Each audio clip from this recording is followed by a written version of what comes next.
The smell of ancient ash fills your lungs the moment you descend into the excavation pit. 7 centuries of accumulated earth have been carefully removed, layer by layer, revealing the foundation of what was once a thriving monastery in the hills of southern France. The stone walls still stand, blackened by fire, testament to a violence that occurred here sometime in the early 13th century. No records explain what happened. No chronicles document why this particular monastery burned. It simply disappears from historical records around 1220, noted as destroyed.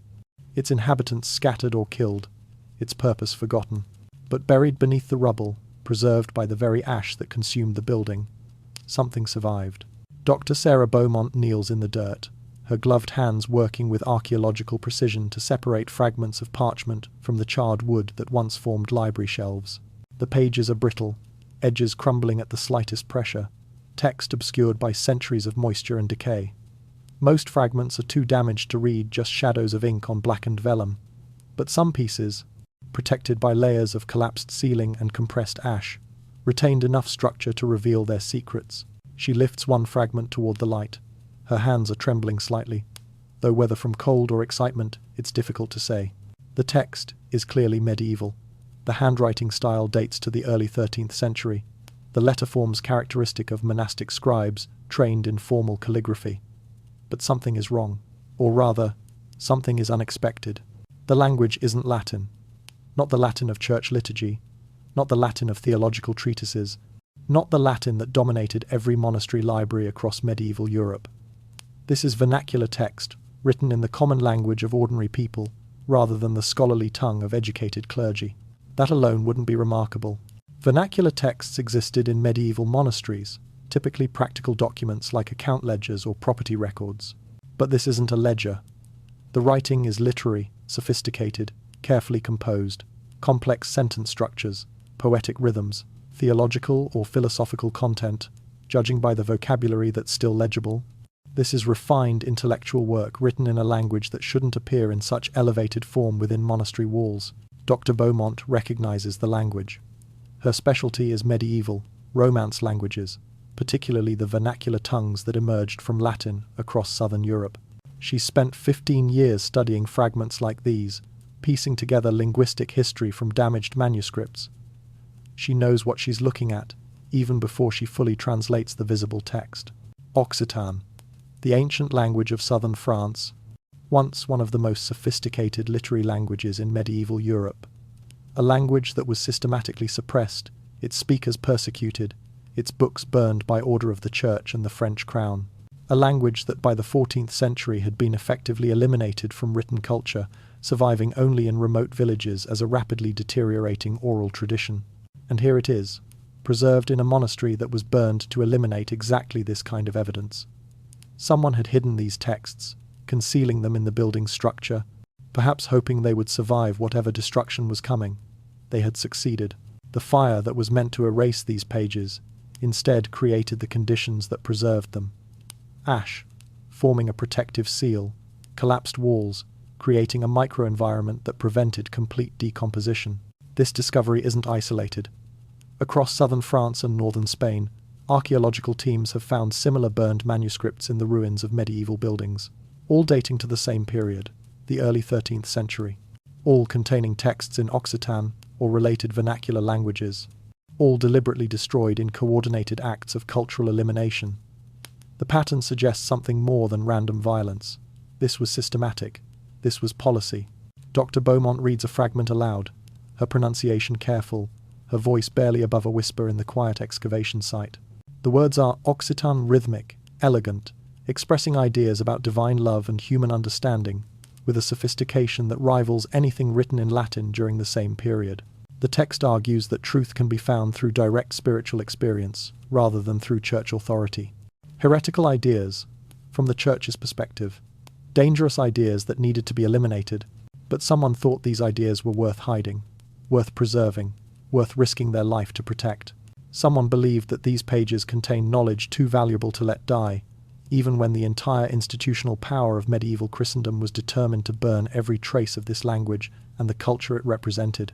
In the ruins of this monastery, buried beneath 7 centuries of silence, that hidden knowledge has finally resurfaced. The question is, what was so dangerous about this language that it required such complete destruction? And why does almost no one today know it ever existed? If you lived in 12th century Europe and wanted to write sophisticated poetry, you didn't write in French, you didn't write in Italian or Spanish. You certainly didn't write in English, which was still a rough Germanic tongue barely suitable for literature.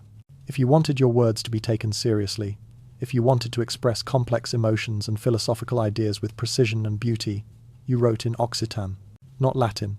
Latin was for theology, for law, for church business. Latin was the language of dead Romans, repurposed for institutional power, but lacking the vocabulary for the kind of nuanced emotional expression that courtly culture demanded. For literature that mattered, for poetry that moved hearts and influenced minds, you needed Occitan. The language flourished across a vast region called Occitania, encompassing roughly the southern third of modern France, portions of northern Spain, and parts of northern Italy. It wasn't a single unified language, but rather a family of related dialects: Provençal, Languedocian, Gascon, Limousin, that shared enough common features to be mutually intelligible while maintaining regional distinctiveness. The name itself came from the word for yes, oc in the south versus oil in the north. Two ways of affirming, two linguistic traditions, two different cultural worlds within what would eventually become France. But in the 12th century, there was no France as we understand it. The north and south were different civilizations that happened to share a peninsula. Northern France spoke Languedoc, followed feudal traditions, and aligned closely with the Catholic Church hierarchy. Southern Occitania spoke Languedoc, maintained more flexible social structures, and cultivated a culture of intellectual questioning that made church authorities nervous. Occitan wasn't primitive or crude. It had developed sophisticated grammar, extensive vocabulary, and literary conventions that rivaled or exceeded those of Latin for certain purposes.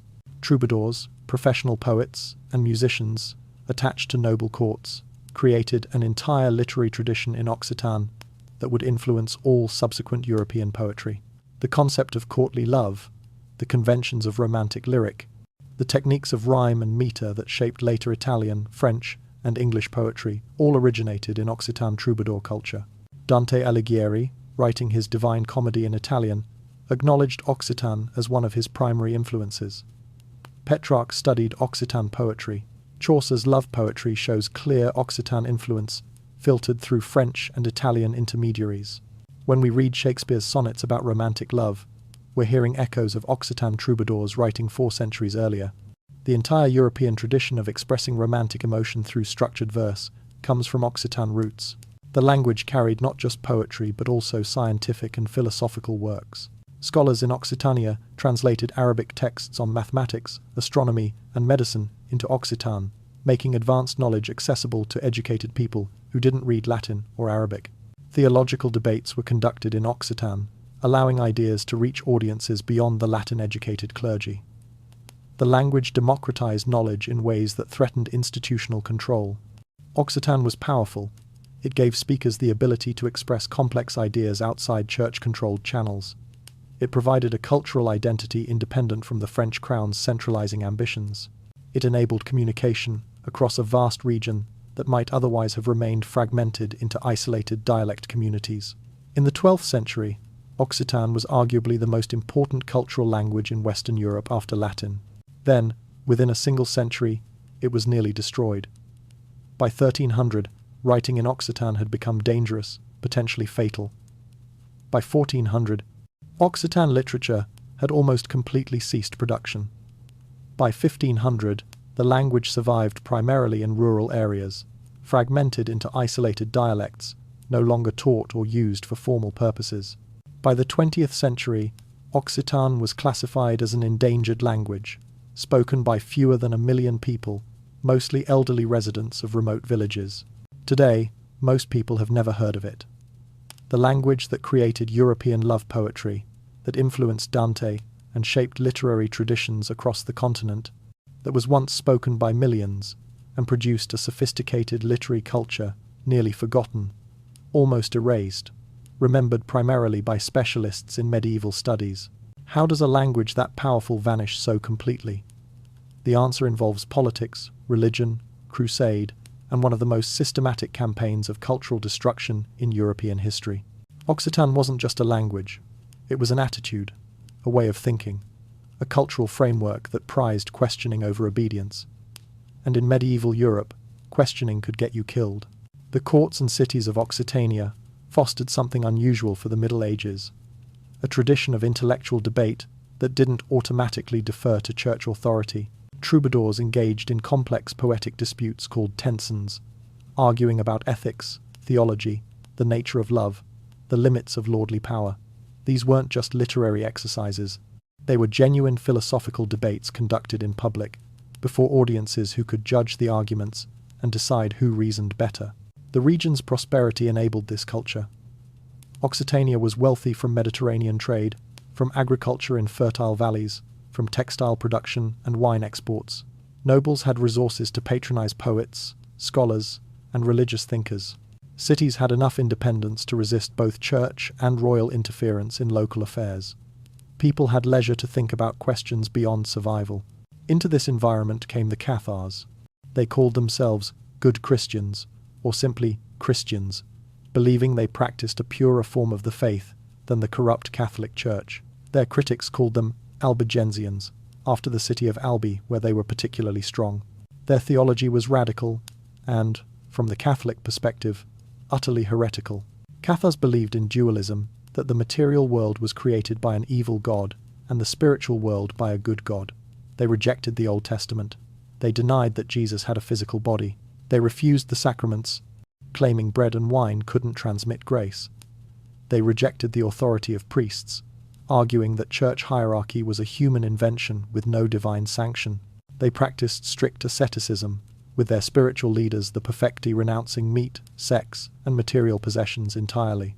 Most dangerously, from the Church's view, they preached in Occitan, not in Latin, which only educated elites understood, but in the common language that everyone spoke.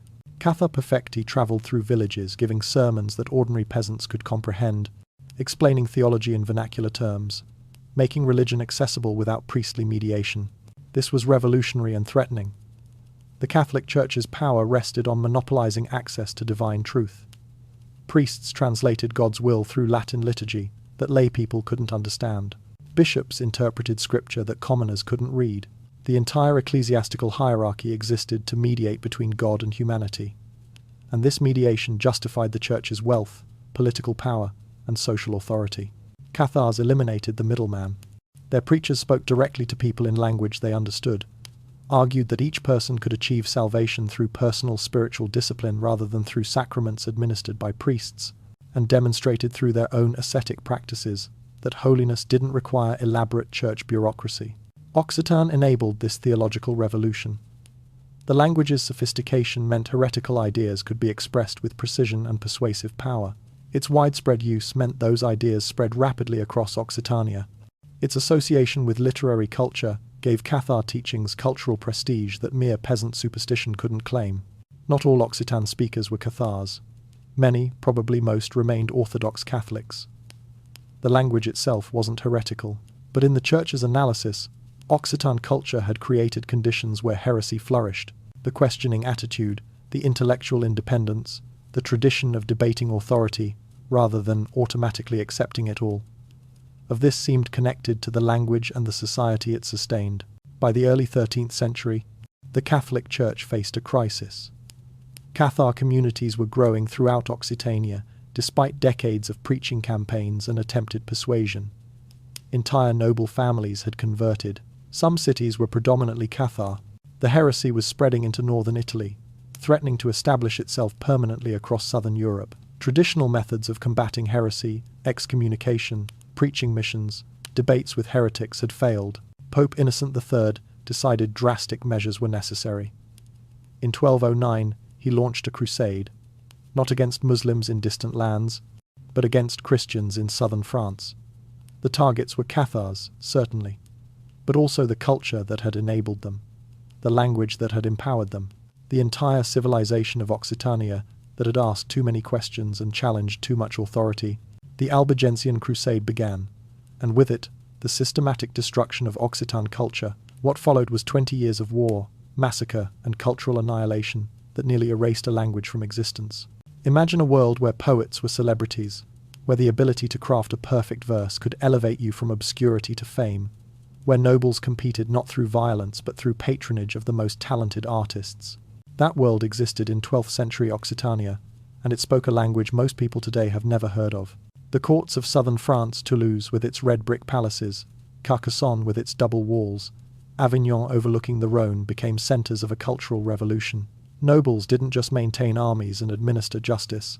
They sponsored troubadours, professional poets and musicians who composed in Occitan and performed in halls where intellectual sophistication mattered as much as military prowess. The troubadours created something new in European culture. They elevated romantic love from base desire to spiritual experience, worthy of the same reverence that religious mystics gave to divine love. They portrayed women not as property or temptation, but as idealized figures, deserving of devotion, respect, and service. They developed poetic techniques, intricate rhyme schemes, complex meters, sophisticated metaphors that would influence every European literary tradition that followed. Guilhem de Pétiau, Duke of Aquitaine, was among the first whose work survived. A powerful noble who also composed poetry, sophisticated enough to be studied and imitated for generations. Bernard de Ventadorn, possibly born a baker's son, became one of the most celebrated troubadours through sheer talent, his verses on unrequited love copied and performed across Europe. Beatrice de Deer, the Countess of Deer, wrote poetry from a female perspective that challenged the conventions male poets had established, her voice preserved in manuscripts that somehow survived the coming destruction. Their poetry wasn't simple. These were complex compositions requiring years of training to master.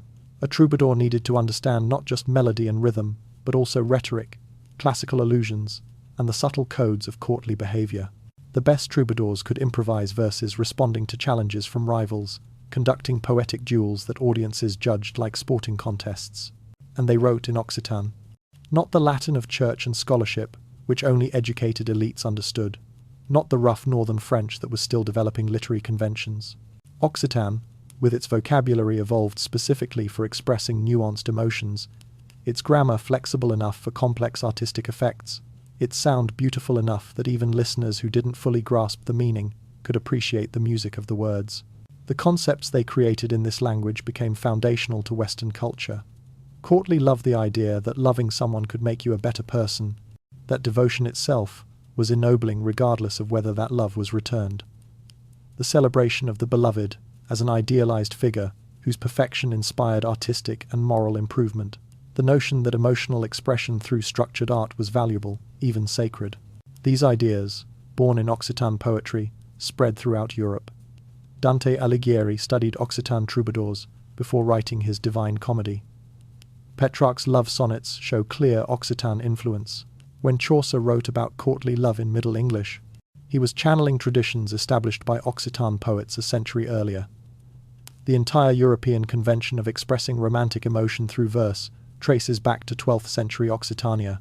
But Occitan wasn't confined to poetry. Legal contracts were drafted in the language. Commercial agreements between Mediterranean traders used Occitan as a common tongue.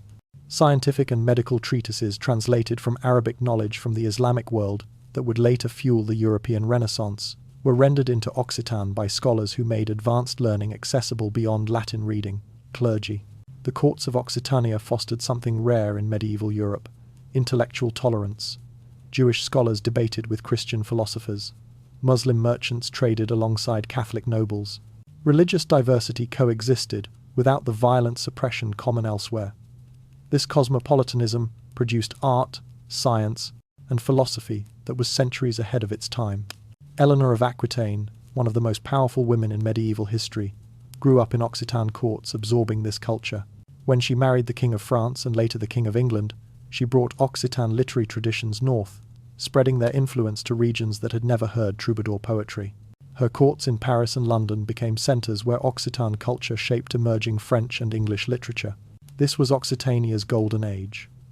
A civilization that celebrated intellect and beauty, that pioneered ideas about human dignity and emotional expression, that demonstrated medieval Europe could be more than warfare and feudal oppression. For a century, Occitan culture showed a different possibility for European civilization. Then the Crusaders came. Within a generation, the courts would be destroyed, the troubadours scattered or dead, the language forbidden. But for that brief, brilliant moment, Occitania offered Europe a vision of what culture could be when creativity mattered more than violence, when questions were welcomed rather than suppressed, when language empowered rather than constrained. The songs they sang in those courts still echo through European literature. Most people who encounter those echoes don't know they're hearing Occitan voices filtered through centuries of translation and adaptation.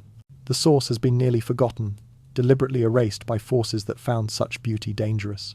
While troubadours sang in the courts, in village squares and market towns across Occitania, preachers were offering something the Catholic Church couldn't provide, a Christianity that made sense to ordinary people. These preachers were Cathars, and their message was revolutionary precisely because it addressed questions that troubled many believers, but that Catholic doctrine seemed to ignore or answer unsatisfactorily. Why does a good God permit evil and suffering? Catholic theology offered complex explanations involving original sin, divine testing, and mysteries beyond human understanding. Cathar theology offered a simpler answer. The material world wasn't created by the good God at all. It was created by an evil deity, a corrupted demiurge who made a realm of suffering and death. The good God ruled the spiritual realm, and salvation meant escaping the material prison to return to spiritual purity. This dualism explained what people saw around them. Disease, war, poverty, injustice. These weren't mysterious divine permissions.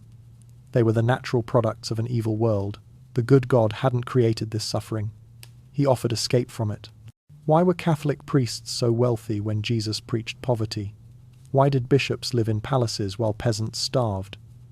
Cathar perfecti, their religious leaders, owned nothing. They travelled on foot, ate simple vegetarian meals, refused wine and meat, practiced celibacy, and devoted themselves entirely to spiritual teaching. They embodied the Christian virtues Catholic clergy preached but rarely practiced. Why did salvation require expensive sacraments administered by corrupt priests? Cathar teaching eliminated the middleman. The perfecti could administer the consolamentum, their single sacrament, which purified the soul and guaranteed salvation if the recipient maintained spiritual discipline until death. No elaborate church hierarchy, no fees, no corrupt brokers standing between the believer and God. Most importantly, Cathars preached in Occitan, not in Latin that required years of education to understand. When a Cathar perfectus spoke in a village square, peasants, merchants, and nobles alike could comprehend the theology being taught. Complex ideas about the nature of God, the problem of evil, and the path to salvation were explained in the language people spoke at home. This theological accessibility was revolutionary and threatening. For centuries, the Catholic Church had maintained power partly through linguistic monopoly. Latin sermons kept ordinary people dependent on priests to interpret divine will. Church doctrine remained mysterious, beyond lay comprehension, requiring expert mediation. This justified the Church's authority and the fees charged for sacraments. Catharism in Occitan demolished that monopoly. Suddenly ordinary people could debate theology, could understand competing Christian visions, could make informed choices about which form of Christianity made more sense. The language enabled theological democracy that undermined the entire structure of Catholic authority, and Catharism spread, not just among peasants seeking simple answers, but among nobles impressed by perfecti who actually lived the ascetic ideals they preached. Entire families converted. Some towns became predominantly Cathar. Northern Italy saw growing Cathar communities. By the early 13th century, Catharism wasn't a marginal heresy, but a major religious movement that threatened to establish itself permanently as an alternative Christian church. The Catholic Church tried conventional responses. They sent preachers to debate Cathars in public forums. Often, the Church's representatives lost these debates perfecti, who had devoted their lives to theological study and lived exemplary ascetic lives, proved more persuasive than Catholic clergy, who arrived with armed escorts and departed for comfortable lodgings. The Church excommunicated Cathar supporters. Many didn't care. Excommunication only mattered if you accepted Catholic authority, which Cathars fundamentally rejected. The Church pressured nobles to suppress heresy in their territories. But many nobles were Cathar sympathizers themselves, or married to Cathar women, or reluctant to persecute neighbors and friends over theological differences. Occitan culture's tolerance extended to religion. People disagreed about theology, but generally didn't believe disagreement justified violence. By 1200, Pope Innocent III faced an existential crisis. An entire alternative Christian church existed in southern France, with its own theology, its own leadership, its own rituals, and it spread through a language the church couldn't control, reaching people the church couldn't monitor, offering salvation the church couldn't monopolize. Persuasion had failed. Excommunication had failed. Pressure had failed. The Cathars continued growing stronger, protected by language, culture, and the tolerance of Occitan society. Only one option remained: eliminate them by force. And when the Crusade came, the language that had empowered them would burn alongside the heretics who spoke it. In the summer courts of 1208, troubadours still performed. In Toulouse, nobles gathered to hear new compositions debating the nature of love. Should the lover serve his beloved without hope of reward, or did unrequited devotion become mere foolishness? In Carcassonne, a visiting poet from Lombardy sang verses praising the Countess's wisdom and beauty, his Occitan flawless despite his Italian origins. In smaller towns, market days featured performances where skilled troubadours competed for coins and patronage. The manuscripts continued being produced. In monastery scriptoria, monks copied Occitan texts alongside Latin ones, religious poetry, philosophical treatises, legal codes, scientific works translated from Arabic. A scholar in Montpellier was completing a comprehensive medical text in Occitan, making advanced knowledge accessible to physicians who couldn't read Latin or Arabic. In Avignon, someone was compiling an anthology of the best troubadour poetry from the past century, preserving verses that otherwise existed only in performance and memory. Children learned to read in Occitan. Merchants conducted business in the language, drafting contracts that would be recognized in courts from Barcelona to Lombardy. The language was everywhere, woven into the fabric of daily life so thoroughly that its existence seemed as permanent as the stones of the cities where it was spoken. In village squares, Cathar perfecti preached to crowds who listened respectfully, debated the ideas presented, and made their own judgments about theological truth. Catholic priests preached in the same villages, offering competing visions of Christianity. Both groups spoke Occitan. Both were heard. The audience decided whom to believe based on the quality of argument and the example of life lived, not based on who had greater power to punish disagreement. This was normal. This was how life had been for generations. The prosperity, the tolerance, the flourishing of art and thought, these seemed like permanent features of Occitan civilization, not temporary circumstances about to be violently terminated. There were warning signs, but they seemed like manageable problems rather than existential threats. Papal legates travelled through the region, cataloguing heresy, reporting to Rome about the extent of Cathar influence. Northern French nobles eyed the wealthy lands of the south with barely concealed envy, knowing that Crusade offered opportunities for conquest that ordinary warfare didn't permit. In January 1208, Papal legate Pierre de Castelnau was murdered near Saint-Gilles, possibly by supporters of Count Raymond VI of Toulouse, possibly by bandits, possibly by agents provocateurs seeking to create justification for war. Pope Innocent III declared the murder an assassination of a church official by Cathar sympathizers. He called for crusade, not against Muslims in the Holy Land, but against Christians in southern France. He promised the same spiritual rewards, remission of sins, guaranteed salvation plus material incentives. Crusaders could seize the lands of heretics without papal condemnation. Northern French nobles, landless younger sons, ambitious knights, all were invited to wage holy war against the wealthy south and take what they could hold. In the summer of 1209, Crusader armies gathered in northern France. Tens of thousands of soldiers motivated by religious fervor, material greed, and the promise that their violence would be blessed by God. They marched south, banners flying, singing hymns, ready to purify Christendom through sword and fire. In Occitania, troubadours still sang, scholars still copied manuscripts, merchants still conducted business. Most people couldn't imagine that their entire way of life was about to be destroyed. Wars happened, certainly. Cities were besieged. But total cultural annihilation? The systematic suppression of a language and the civilization it represented? That seemed impossible in 1209. They learned the truth on July 22, when the Crusader army arrived at Béziers. The city refused to surrender its Cathar residents. The Crusaders attacked. When asked how to distinguish Catholics from Cathars during the assault, the papal legate supposedly replied, "Kill them all. God will recognize his own." The entire city was massacred. 20,000 dead in a single day, men, women, children, Catholic and Cathar alike. The city was looted and burned. When the smoke cleared, Béziers was a charnel house. And the message was clear. This wouldn't be an ordinary war. This would be extermination. The golden age of Occitan culture ended that day. What followed was 20 years of warfare, massacre, and the systematic destruction of a civilization. The burning of the language had begun.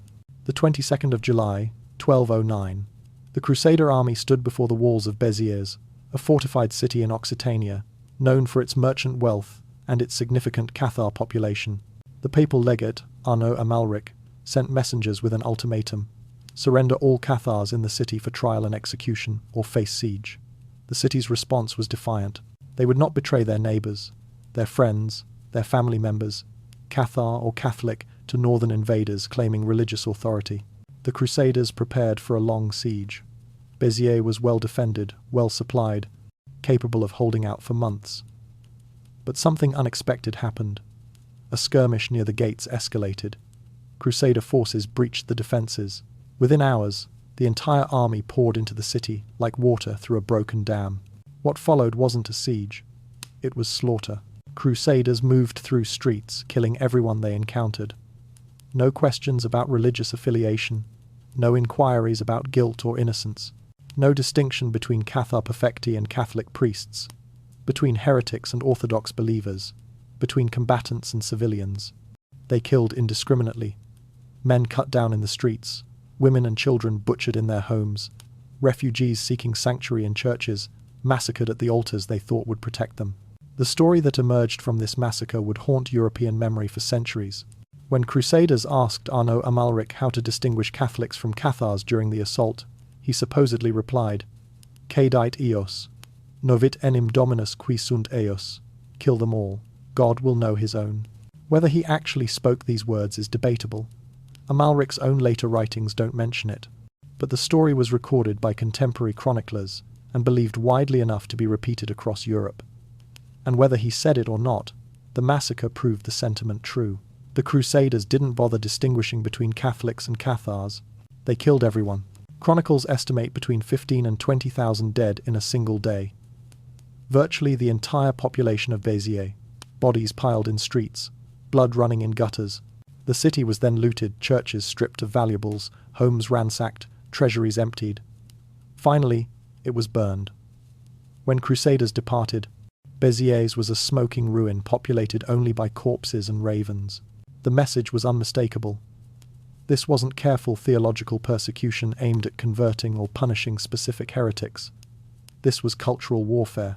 The Crusaders were northern French nobles and their soldiers, many motivated less by religious zeal than by promises of land and plunder.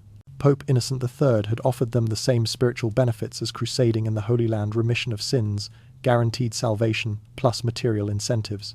They could seize lands belonging to heretics without papal condemnation. For landless younger sons, ambitious knights, and greedy nobles, this was an irresistible opportunity. Béziers established the pattern that would continue for 20 years. Crusader armies would besiege a city or castle, demand surrender. If refused, attack and massacre the population. Cathar perfecti would be burned at the stake. Nobles, who had protected heretics, would have their lands confiscated and redistributed to Crusaders. Libraries would be destroyed. Anyone who resisted would be executed. Occitan-speaking regions were occupied by northern French forces who viewed locals with contempt. In their eyes, everyone from the south was either a heretic or a heretic sympathizer. The language itself became a marker of disloyalty, of dangerous culture, of resistance to proper French and Catholic authority. Speaking Occitan marked you as potentially suspect, possibly treasonous, certainly inferior. The Albigensian Crusade wasn't just about religion. It was about the French crown extending control over wealthy, semi-independent southern territories that had resisted northern domination for centuries. By eliminating Catharism and breaking the power of southern nobles, the northern French monarchy consolidated control over all of France. Suppressing Occitan culture served this political goal by eliminating the linguistic and cultural markers of southern identity. For 20 years, the war continued. Cities fell, fortresses burned, thousands died. The sophisticated, tolerant, culturally advanced civilization of Occitania was systematically destroyed. The troubadours who had celebrated love and beauty were scattered or killed. The courts that had patronized art and learning were broken. The libraries that had preserved knowledge in Occitan were burned. By 1229, when the Treaty of Paris ended the military phase of the Crusade, southern France was devastated. The independent power of Occitan nobility was broken. The land was occupied by northern French forces. Catharism had been driven underground, and the language that had carried Cathar ideas, that had enabled a culture of questioning and intellectual independence, was associated indelibly with heresy and treason. The military crusade had prepared the ground. Now the Church would complete the work through a new institution designed specifically to root out heresy wherever it hid: the Inquisition. The Crusade had destroyed Catharism as an organized church, but the ideas persisted. Cathars went underground, meeting in secret, passing their beliefs through whispered teachings and clandestine ceremonies. Traditional church authority bishops investigating heresy in their dioceses had proven inadequate. Local bishops often had political ties to the nobles they were supposed to prosecute. They lacked the training to identify sophisticated theological deviations.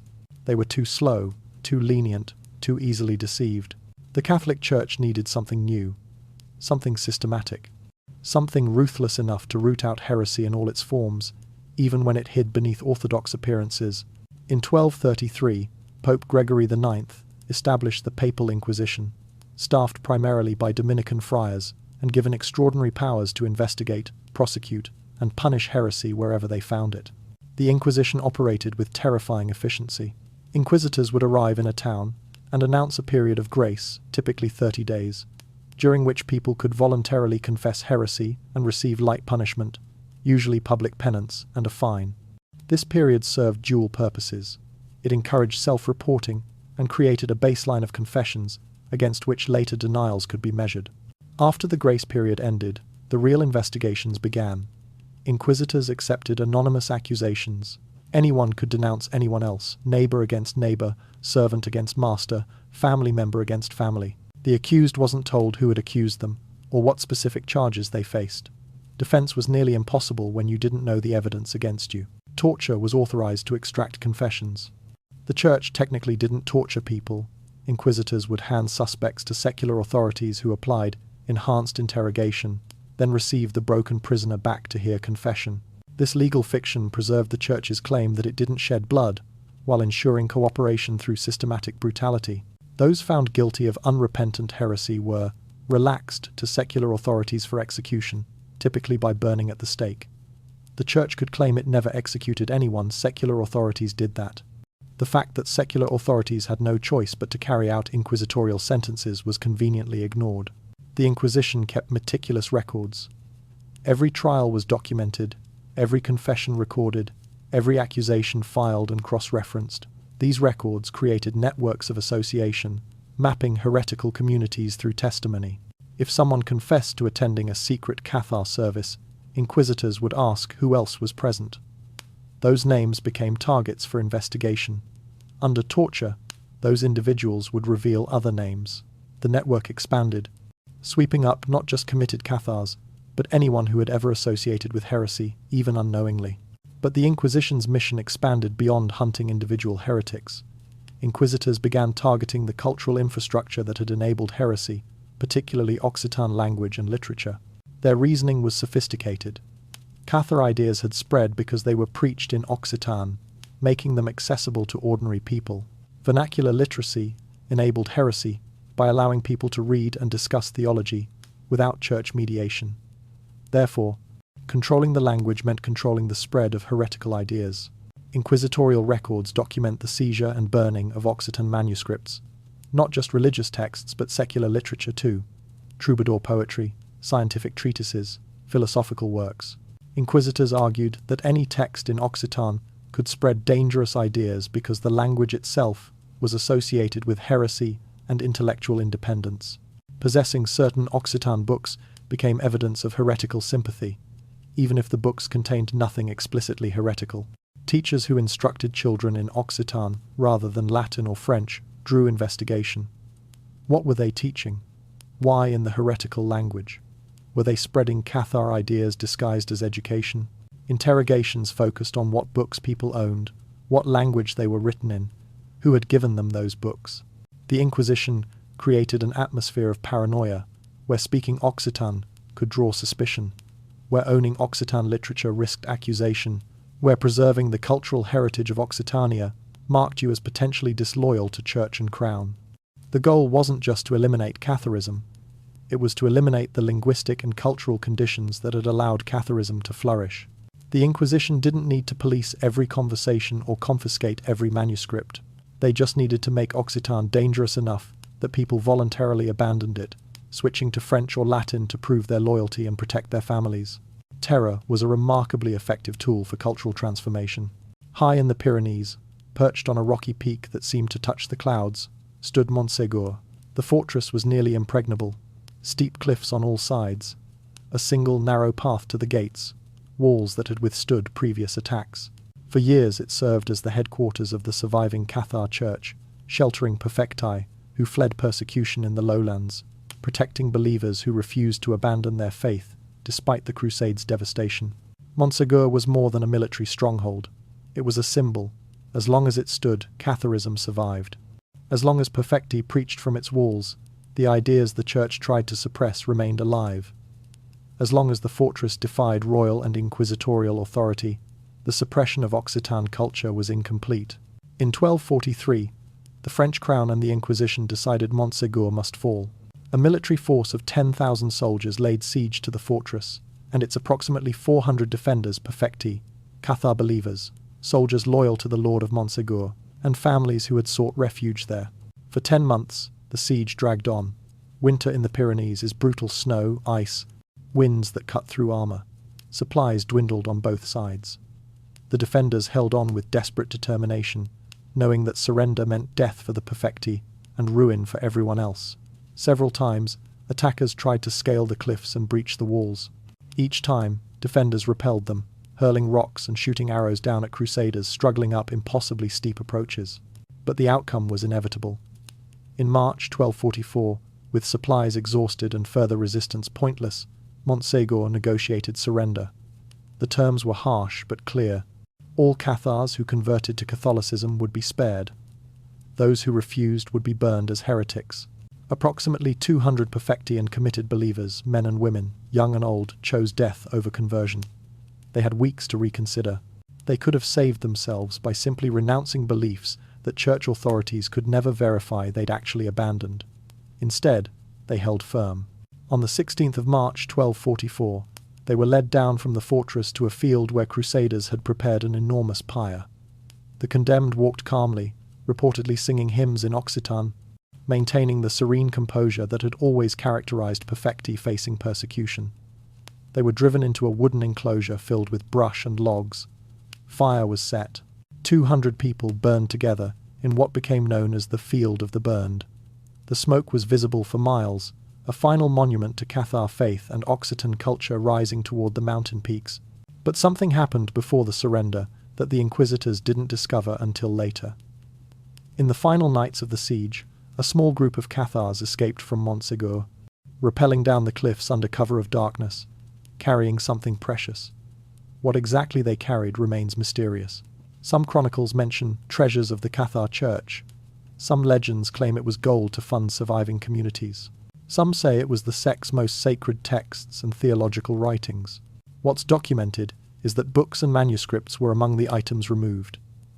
These texts, written primarily in Occitan, disappeared into the Pyrenees. A few may have reached Cathar communities in northern Italy, which survived longer than those in France. Most were probably destroyed when those communities were eventually suppressed. But the fact that Cathars risked everything escaping through enemy lines, carrying heavy burdens down treacherous cliffs at night to save books, tells us these weren't ordinary manuscripts. They represented the intellectual and spiritual heritage of Cathar culture, preserved in the language that had enabled its spread. The fall of Montségur marked the end of organized Cathar resistance. Without their fortress, without their visible center of authority, remaining Cathars could only practice their faith in secret, meeting clandestinely, never sure who might betray them to inquisitors. The church had won. Now they could focus fully on eliminating the language and culture that had nurtured heresy. the book burnings would begin in earnest. Occitan's systematic suppression entered its most devastating phase. What couldn't be destroyed by sword and fire would be erased through law, education, and the relentless pressure of institutional power. The ritual was always the same. Inquisitors would arrive in a town that had undergone investigation for heresy, announce a mandatory public gathering in the main square, and present the evidence of the community's corruption. Not witnesses, not testimonies. Books, stacks of confiscated manuscripts piled high in the center of the square, waiting for fire. These weren't just religious texts suspected of containing Cathar theology. They were poetry, scientific treatises, legal documents, historical chronicles, personal letters, medical texts, astronomical calculations, commercial contracts.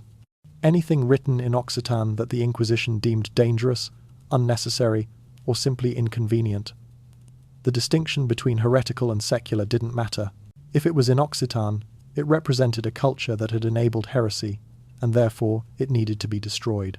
In Toulouse in 1234, Inquisitors burned an entire library that had belonged to the noble family of Raymond de Toulouse, whose support for Cathars had been documented through decades of investigation.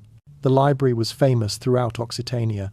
Visitors had described its collection as one of the finest in southern France. It contained troubadour poetry spanning 2 centuries, including works by poets whose names were celebrated across Europe. It held astronomical texts translated from Arabic by scholars working in the cosmopolitan environment of Toulouse's courts. It preserved legal codes written in Occitan that documented how justice had been administered in southern France for generations. All of it burned. Smoke rose from the square for hours as centuries of accumulated culture was reduced to ash. Inquisitors stood nearby, recording who attended, watching for signs of grief or protest that might indicate continued attachment to the heretical culture. Citizens understood the message: mourn publicly for these books, and you might be next into the flames. In Carcassonne in 1245, a collection of Occitan medical texts was seized from a physician who had treated both Catholic and Cathar patients without discrimination. The texts contained knowledge accumulated over generations, descriptions of diseases, instructions for treatments, formulas for medicines using herbs and minerals. The Inquisition condemned them because they included discussions of remedies that had been used by Cathar perfecti, as if the medicine itself could be heretical. The books burned, and the knowledge they contained vanished. In Albi, the city whose name had been attached to the crusade that devastated Occitania, book burnings occurred regularly from the 1,230 seconds through the 1,250 seconds. Every few months, new stacks of manuscripts would appear in the main square. Sometimes they came from raids on suspected heretics' homes. Sometimes they were surrendered during periods of grace, when people handed over anything that might incriminate them. Sometimes they were confiscated from monasteries that had preserved Occitan texts alongside Latin ones, not understanding that the language itself had become suspect. The burnings were performances of power as much as they were practical destruction. They demonstrated that the Church and French crown controlled knowledge and culture, that they could decide what was permitted to exist and what must be erased. Forcing entire communities to watch their cultural heritage burn sent a psychological message more powerful than any sermon. Occitan culture was dead, its preservation was heresy, and anyone who clung to it would be identified and punished. The Inquisition didn't target only explicitly Cathar texts. They understood that even secular Occitan literature represented a cultural identity independent from northern France and contrary to church authority. Troubadour poetry celebrating love and beauty. Dangerous, it taught people to value earthly things over spiritual salvation. Scientific texts explaining natural phenomena. Dangerous, they encouraged rational inquiry that might question church teachings. Historical chronicles recording southern France's past. Dangerous, they preserved memory of a time when Occitania was independent and powerful. Some books were spared. If a text's content was deemed valuable enough, an astronomical treatise with useful calculations, a medical text with effective remedies, it might be translated into French or Latin before the Occitan original was destroyed. But these were rare exceptions. The vast majority of Occitan manuscripts were simply burned. Modern scholars estimate that we lost approximately 90% of Occitan literature produced before 1300, not through natural decay or the ordinary accidents of time, through systematic, deliberate destruction motivated by political ideology and religious intolerance. The book burnings were the primary cause of this cultural catastrophe. Stand in those squares 7 centuries later and you can still imagine the smoke rising, carrying away poetry that would never be read again, knowledge that would never be recovered, beauty that existed briefly and then was gone forever. 90%. That's the estimate for how much Occitan literature was destroyed during the suppression. 90% of everything written in one of medieval Europe's most sophisticated languages, deliberately burned or allowed to decay after the language fell out of use. To understand what that means, we need to catalogue what vanished. Religious and philosophical texts went first. Not just Cathar theology, the Inquisition actually preserved some of that as evidence, ironically ensuring its survival, but lay religious writing by Occitan Christians who had never been Cathars. Biblical commentaries written in the vernacular so ordinary people could understand scripture. Devotional literature that explained how to pray, how to live virtuously, how to prepare for death. Theological debates, written for educated lay people rather than clergy. All of this was destroyed because vernacular theology threatened the Church's monopoly on interpreting divine truth. Scientific and medical texts suffered catastrophic loss. Occitania was a crossroads where Arabic, Greek, and Latin knowledge met and mixed. Arabic scientific texts were often translated into Occitan before or instead of Latin, making advanced knowledge accessible to educated people who hadn't mastered classical languages. Medical treatises describing treatments and cures. Astronomical calculations explaining planetary movements. Mathematical works exploring geometry and calculation. Natural philosophy examining the physical world. Much of this knowledge existed only in Occitan versions. When those burned, the knowledge itself was lost to Europe. Historical chronicles and legal documents disappeared almost entirely. Every city, noble house, and monastery kept records in Occitan, documenting their history and laws. Most were destroyed during the Crusade's violence or in subsequent suppressions. This means our knowledge of Occitan history comes primarily from outsiders, northern French chronicles, papal records, Italian observers, rather than from how Occitan people understood and recorded their own past. It's like knowing a civilization only through what its enemies said about it. But the most tragic loss was poetry and literature. Troubadour poetry was Occitan culture's glory. Yet we've lost an estimated 90% of it. We know the names of approximately 450 troubadours from various historical references. We have complete works from fewer than 50. The rest is gone, burned, destroyed, or simply not copied after Occitan fell out of use. The scale becomes personal when you examine specific cases.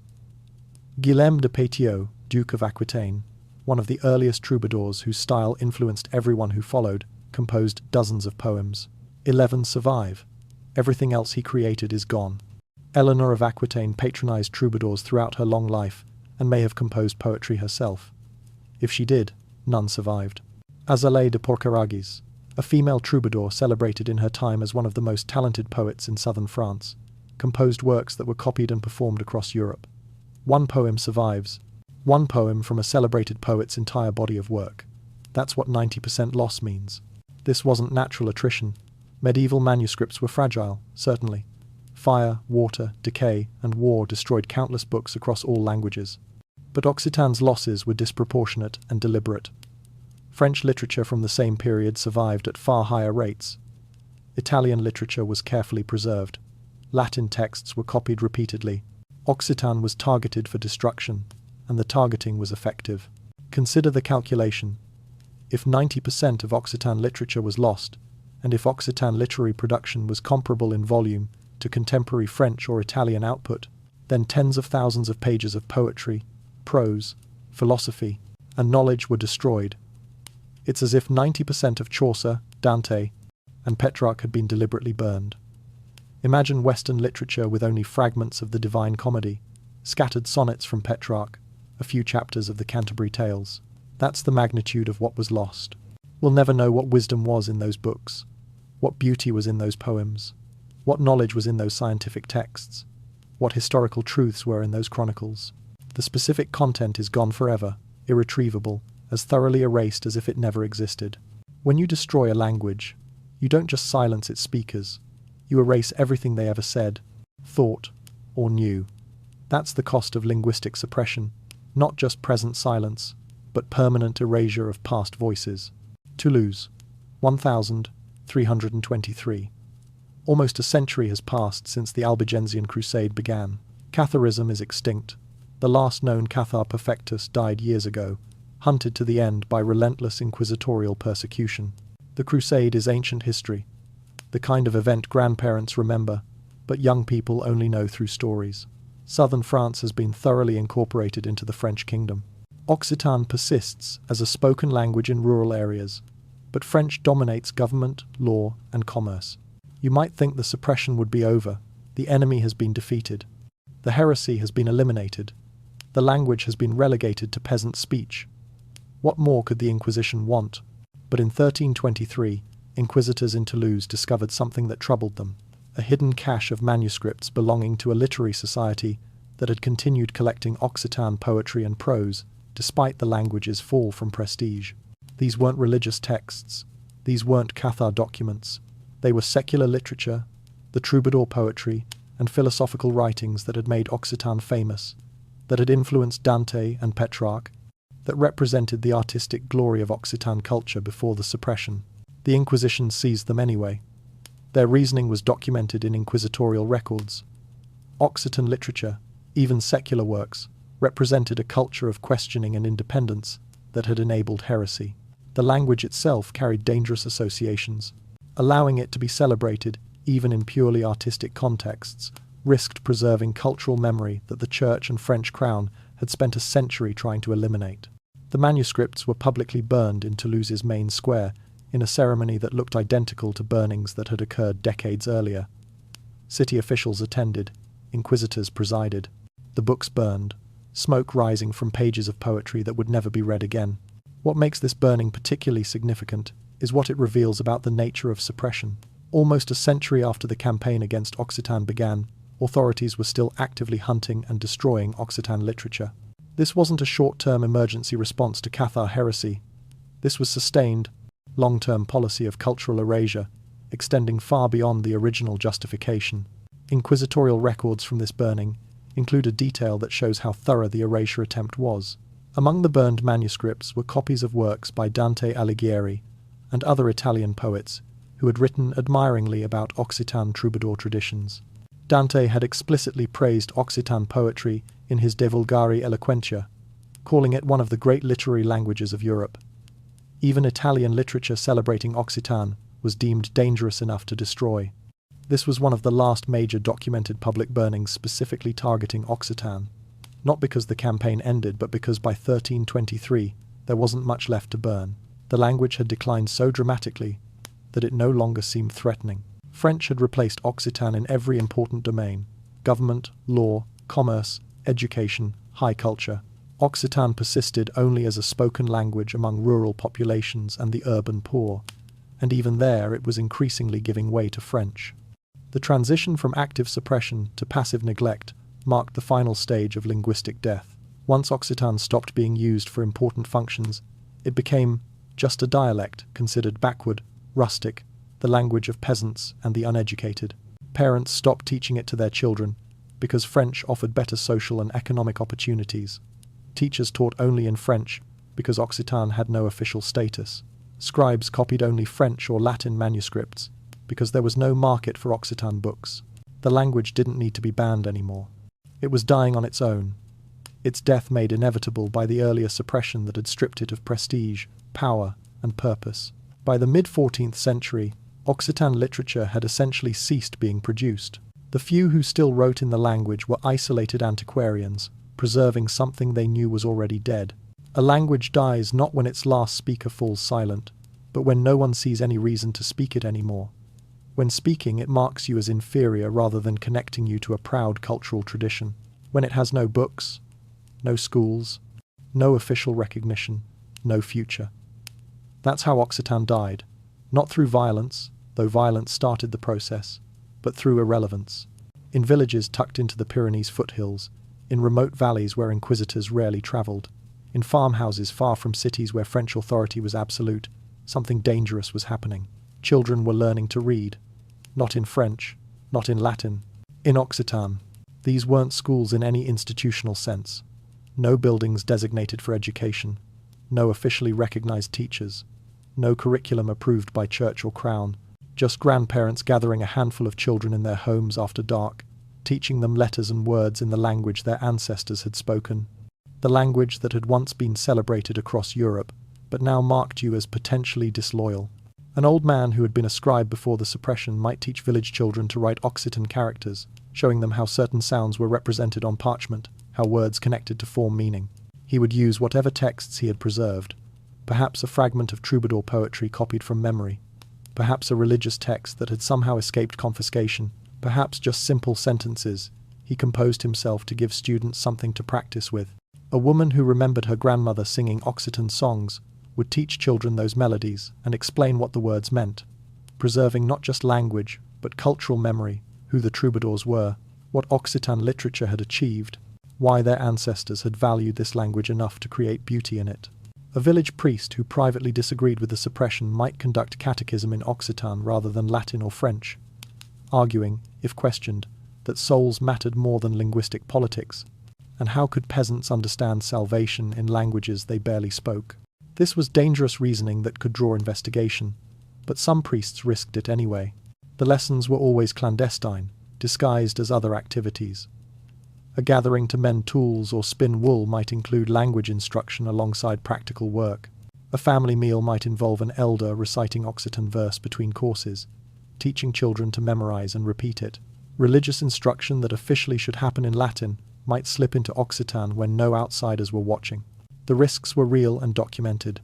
Inquisitorial records from the 14th century contain prosecutions of teachers accused of spreading vernacular religious instruction or maintaining heretical culture. Code words for teaching in Occitan. A teacher in a village near Albi was investigated in 1289 for instructing children in reading Occitan religious texts. A woman in Carcassonne faced questioning in 1304 for teaching neighborhood children Occitan songs that contained what inquisitors interpreted as Cathar theological concepts. Parents who sent children to these informal lessons also risked suspicion, marking their families as potentially disloyal. Rural areas maintained these underground networks most successfully. In mountains and isolated valleys where inquisitorial presence was light and traditional culture remained strong, entire villages might preserve Occitan as their primary language well into the 15th century. Everyone spoke it. Children learned it naturally from parents. The informal schools simply added literacy, teaching, reading and writing to preserve not just speech but written culture. Urban areas saw faster linguistic shift. Cities were under closer surveillance, more integrated into French-dominated commerce and politics, more dependent on conforming to official language norms for economic survival. Parents in cities made practical calculations: teach our children French so they can succeed, or teach them Occitan and condemn them to rural poverty and social stigma. Most chose French. The hidden Occitan schools were urban phenomena only when led by particularly committed individuals willing to accept social marginalization. These clandestine networks couldn't preserve the sophisticated literary culture of 12th century Occitania. They lacked resources, trained teachers, and access to the manuscripts that had been burned. What they taught was basic literacy and cultural memory enough to keep the language alive as a written medium, enough to preserve some sense of what Occitan culture had been, but not enough to maintain it as a language of complex literature and scholarship. But even basic preservation mattered. These hidden schools created foundations for later revival efforts. They ensured that Occitan didn't completely die, that knowledge of reading and writing the language persisted across generations, that some cultural memory survived suppression. Centuries later, when Occitan revival movements emerged, they could build on this preserved foundation rather than having to resurrect a completely extinct language. The schools existed because language is more than communication. It carries identity, history, belonging. People risked persecution to teach Occitan, not because it was practically useful by the 14th century. French was more useful, but because abandoning the language felt like abandoning their ancestors and themselves. As long as someone remembered how to write those Occitan characters, how to recite those old poems, how to explain what the language had meant to their grandparents, the culture wasn't completely dead. Hidden, suppressed, dangerous to practice, but not dead. While inquisitors searched homes and burned books in public squares, some manuscripts escaped. Not through luck or accident, but through deliberate efforts of people who valued Occitan literature enough to risk everything saving it. They smuggled books across borders, hid them in monastery walls, buried them in sealed containers. Most of these manuscripts were eventually found and destroyed, or rotted away in their hiding places, but some survived. The Occitan poetry we can read today exists because centuries ago, someone decided certain books were worth dying for. The Italian connection saved the most manuscripts. Northern Italian cities, Genoa, Milan, Verona, valued Occitan literature even as France suppressed it. Italian poets studied troubadour verse. Italian nobles collected Occitan manuscripts. When persecution intensified in Occitania, some troubadours and scholars fled to Italy, carrying whatever books they could transport. Italian courts offered sanctuary to Occitan poets and protection to their manuscripts. In the 1,250 seconds and 1,260 seconds, as the Albigensian Crusade ended, but inquisitorial persecution continued, a steady flow of refugees carried Occitan cultural heritage into Italy. They weren't organized smuggling operations, they were individuals or families fleeing prosecution, bringing their most precious possessions, among which were often books.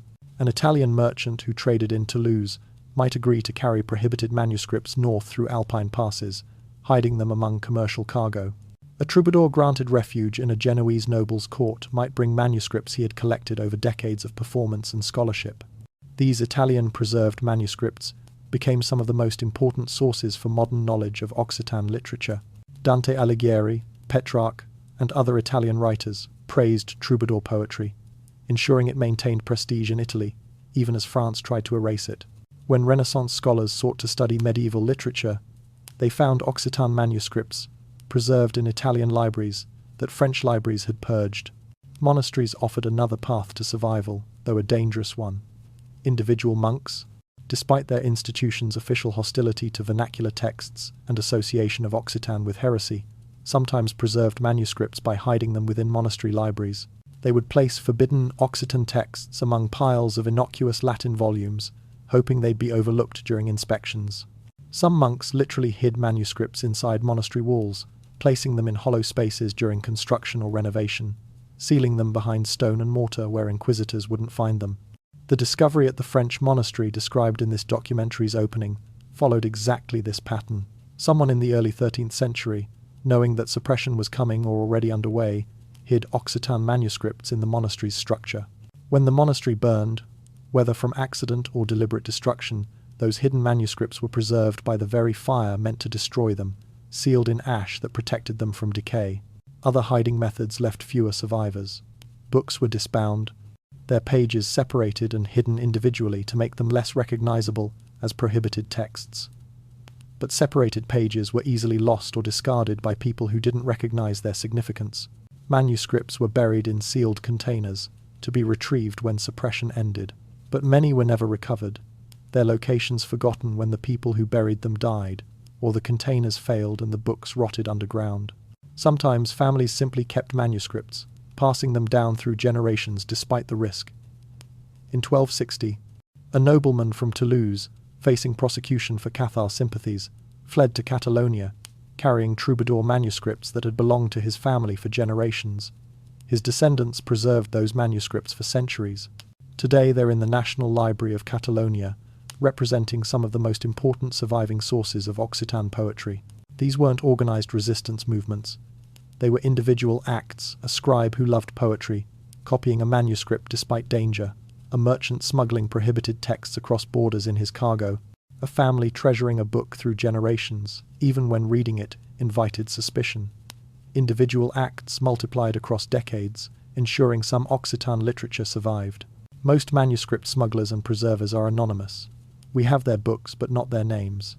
They didn't record their actions, doing so would have been suicidal, but their books testify to their courage. Every surviving Occitan manuscript represents someone who risked investigation, prosecution, possibly execution, to save words written in a forbidden language. They believed those words mattered more than their safety. Sometimes they were right. The books survived. So did the culture they carried. The rational choice was obvious. By the 14th century, French offered clear advantages. It was the language of royal administration, law, commerce, social advancement. Speaking and writing French opened doors. Clinging to Occitan closed them. Teaching your children Occitan instead of French condemned them to limited opportunities, marked them as backward, associated them with a suppressed and stigmatized culture. Yet people made the irrational choice. They preserved Occitan. They taught it to their children. They risked everything for a language that couldn't help their careers, couldn't improve their prospects. couldn't even be safely spoken in public. Why? Identity is the first answer. Language isn't just a communication tool, it's woven into who we are. For people in Occitania, speaking Occitan wasn't merely practical but existential. The language connected them to their ancestors, to their land, to their sense of themselves as distinct from northern French culture. To abandon, Occitan felt like abandoning their own identity, betraying their heritage, accepting that they were inferior and their culture deserved destruction. Even when French was practically advantageous, psychological and emotional factors made abandonment unbearable. An old troubadour teaching village children poems he'd memorized decades earlier wasn't making an economic calculation. He was refusing to let his culture die, refusing to accept that the beauty he'd spent his life creating and performing was worthless. When he taught those children the old verses, he was saying, "This matters. This is worth preserving. This is who we are." Resistance to northern domination was the second motivation. The suppression of Occitan was inseparable from the northern French crown's extension of control over the south. For many southern people, nobles and commoners alike, maintaining Occitan was an act of resistance against conquerors who had destroyed their cities, killed their relatives, and occupied their land. The language became a symbol of regional identity and autonomy, a way of asserting that Occitania remained distinct despite military defeat. A noblewoman secretly maintaining a library of Occitan manuscripts her grandmother had collected wasn't just preserving books.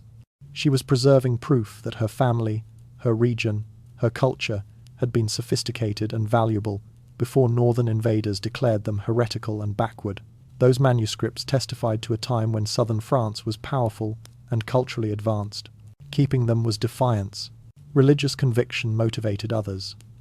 For those who sympathized with Cathar ideas, even if they weren't practicing Cathars themselves, preserving Occitan texts maintained theological alternatives to Orthodox Catholicism. Some hidden manuscripts contained religious perspectives that had been declared heretical, but that some people continued finding compelling. Preserving these texts meant keeping alive the possibility that the Church's version of Christianity wasn't the only valid one. The fourth motivation was simple: love of beauty and knowledge. Some people preserved Occitan literature because they recognized its aesthetic and intellectual value.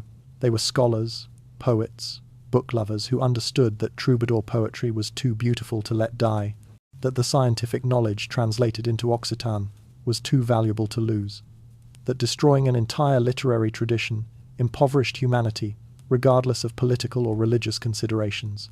A monk copying prohibited texts in secret, knowing discovery meant prosecution, did it because he believed truth and beauty mattered more than authority. God spoke through beauty, and Occitan poetry was beautiful. Destroying it was vandalism, cultural murder, sin against the human capacity to create meaning through words. These preservers weren't heroes in the grand sense. They were individuals making personal choices to keep something they valued alive, often at significant cost. They understood something the suppressing authorities didn't. You can make a language impractical, you can make it dangerous, but you can't make people stop loving it. Language matters to us in ways that transcend utility.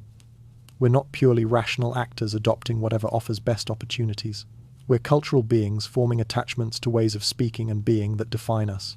The people who preserved Occitan despite suppression were fighting for something they couldn't bear to lose, even when losing meant survival and keeping meant danger. That's the power of language. It matters more than we can rationally explain, and sometimes love of language is worth risking everything. In the year 1200, if you asked a scholar which vernacular language showed the most promise for sophisticated literary and intellectual expression, the answer would have been obvious: Occitan. Not French, which was still developing its literary conventions. Not Italian, which hadn't yet produced Dante. Not English, which remained a rough Germanic tongue barely suitable for poetry. Occitan was the language of cultural sophistication, the vernacular that had proven it could express complex emotions, philosophical concepts, and aesthetic ideas with precision and beauty. If Occitan had continued developing without suppression, what might European culture have become? The troubadour tradition in 1200 was just beginning to explore its full potential. Poets had mastered romantic lyric and were expanding into philosophical debate, religious meditation, and social commentary.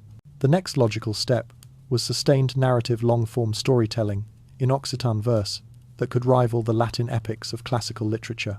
We see glimpses of this in surviving fragments, suggestions of what might have developed fully given another century of cultural vitality.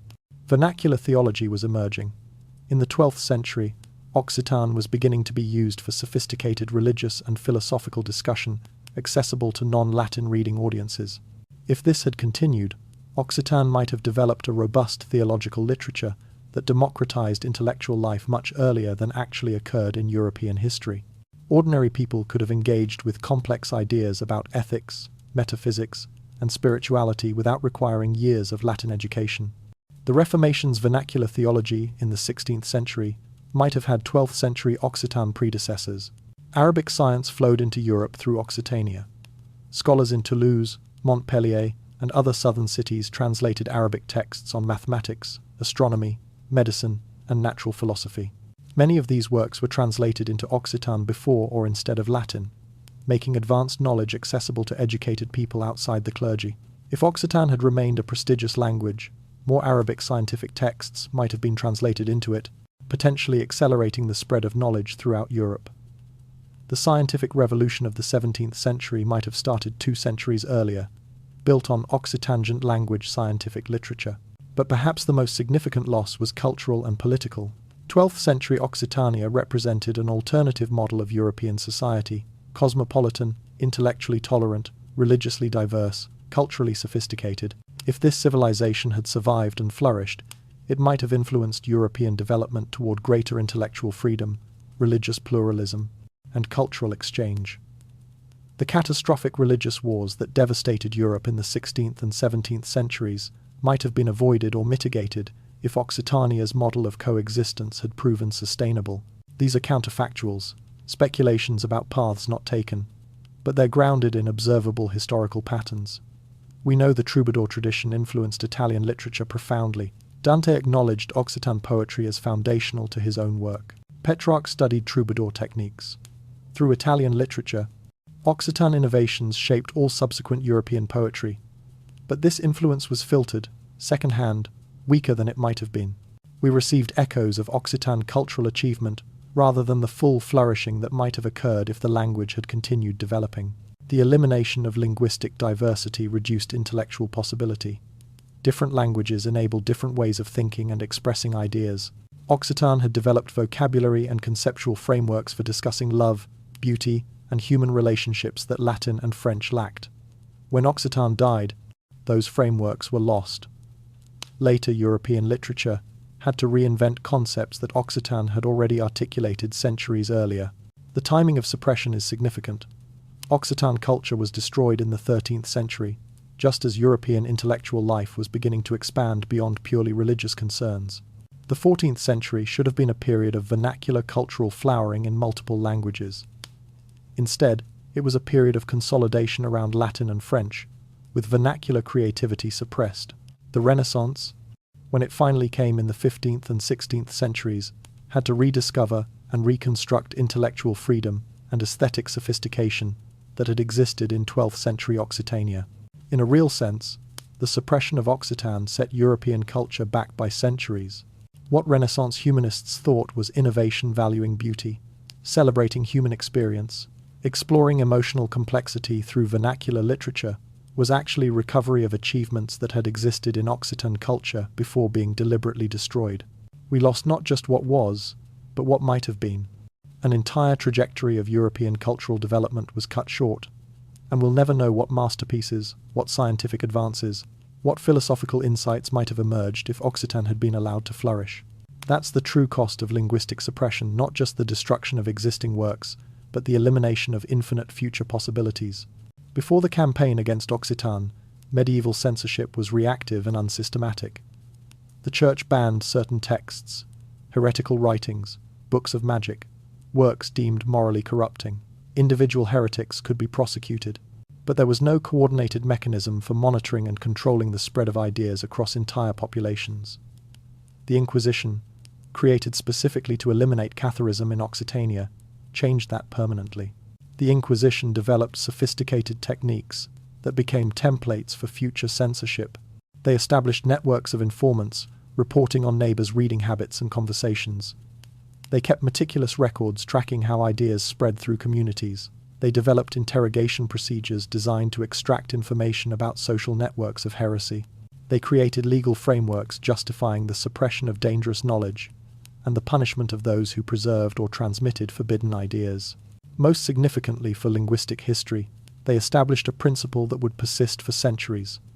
Popular access to knowledge is inherently dangerous. If ideas remain in Latin, accessible only to educated elites, who can be monitored and controlled, they can be managed.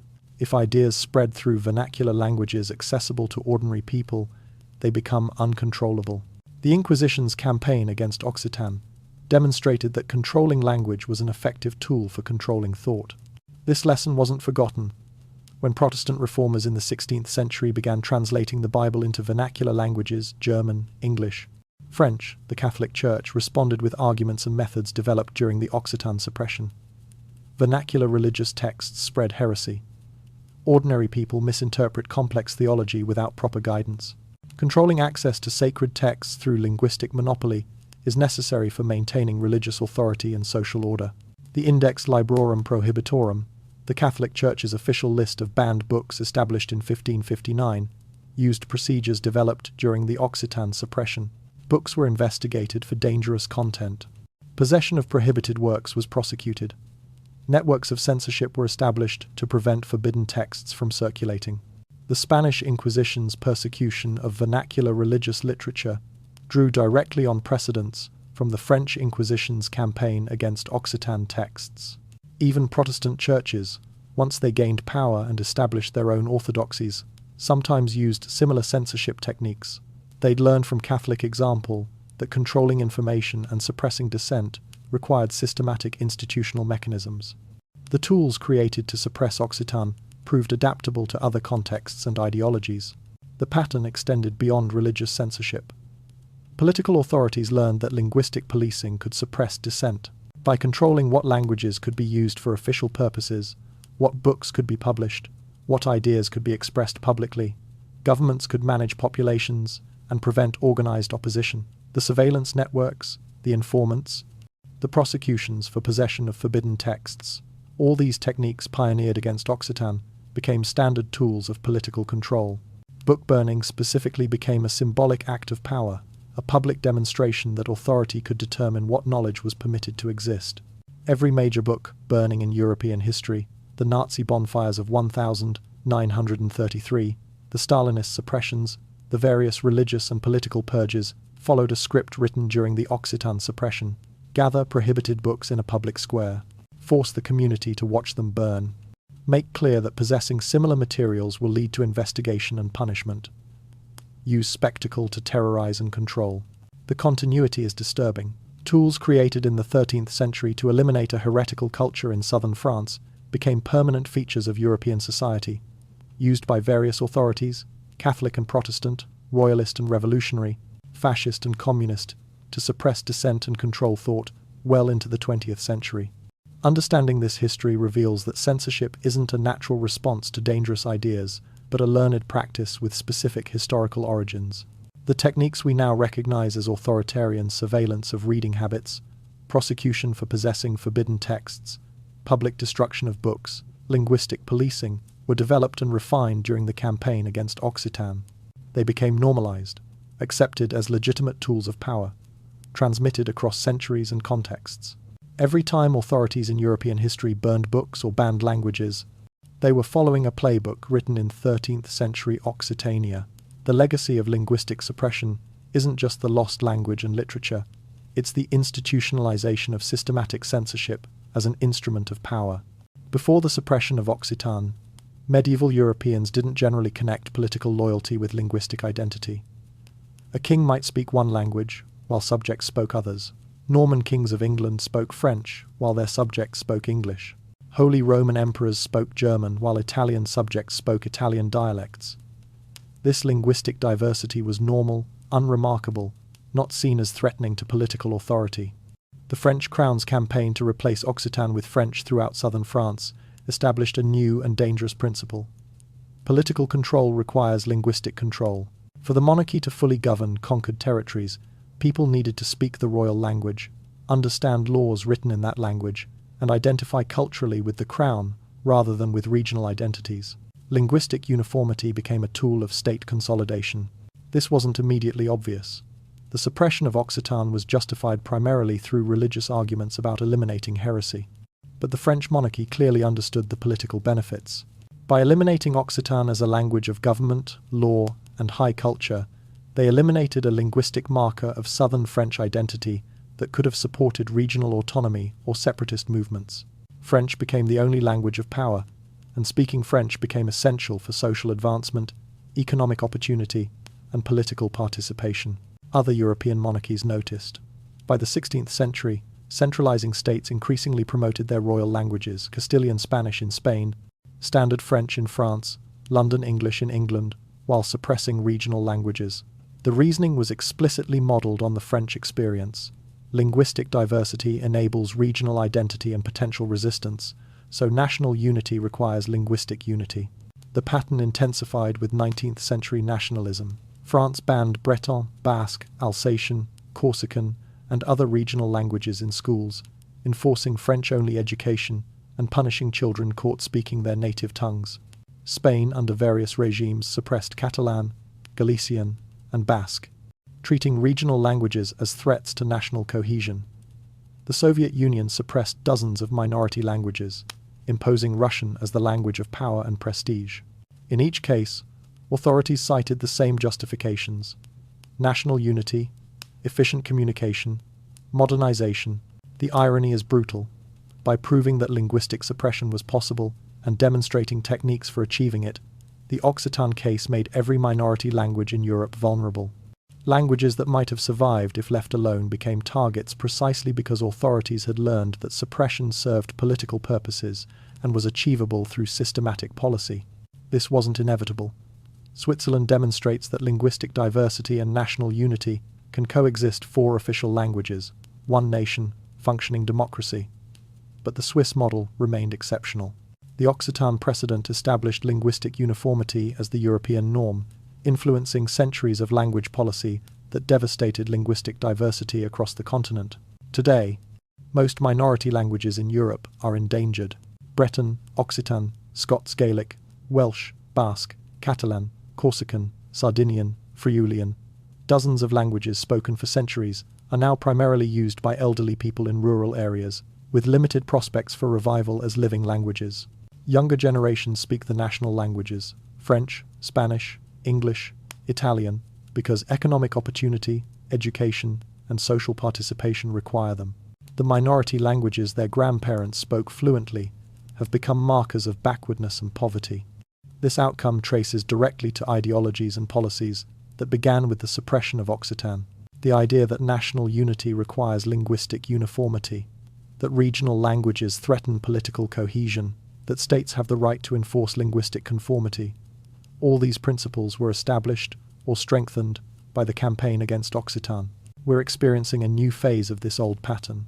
Globalization and English linguistic dominance create similar pressures toward linguistic uniformity on a global scale. Thousands of languages worldwide are endangered, and the arguments for accepting this loss efficiency, communication, economic integration, echo arguments made to justify suppressing Occitan 7 centuries ago. Understanding this history reveals that linguistic death isn't natural or inevitable. It's the result of political choices, power dynamics, and ideologies that value uniformity over diversity. Those choices began with the decision that Occitan had to die for France to be unified.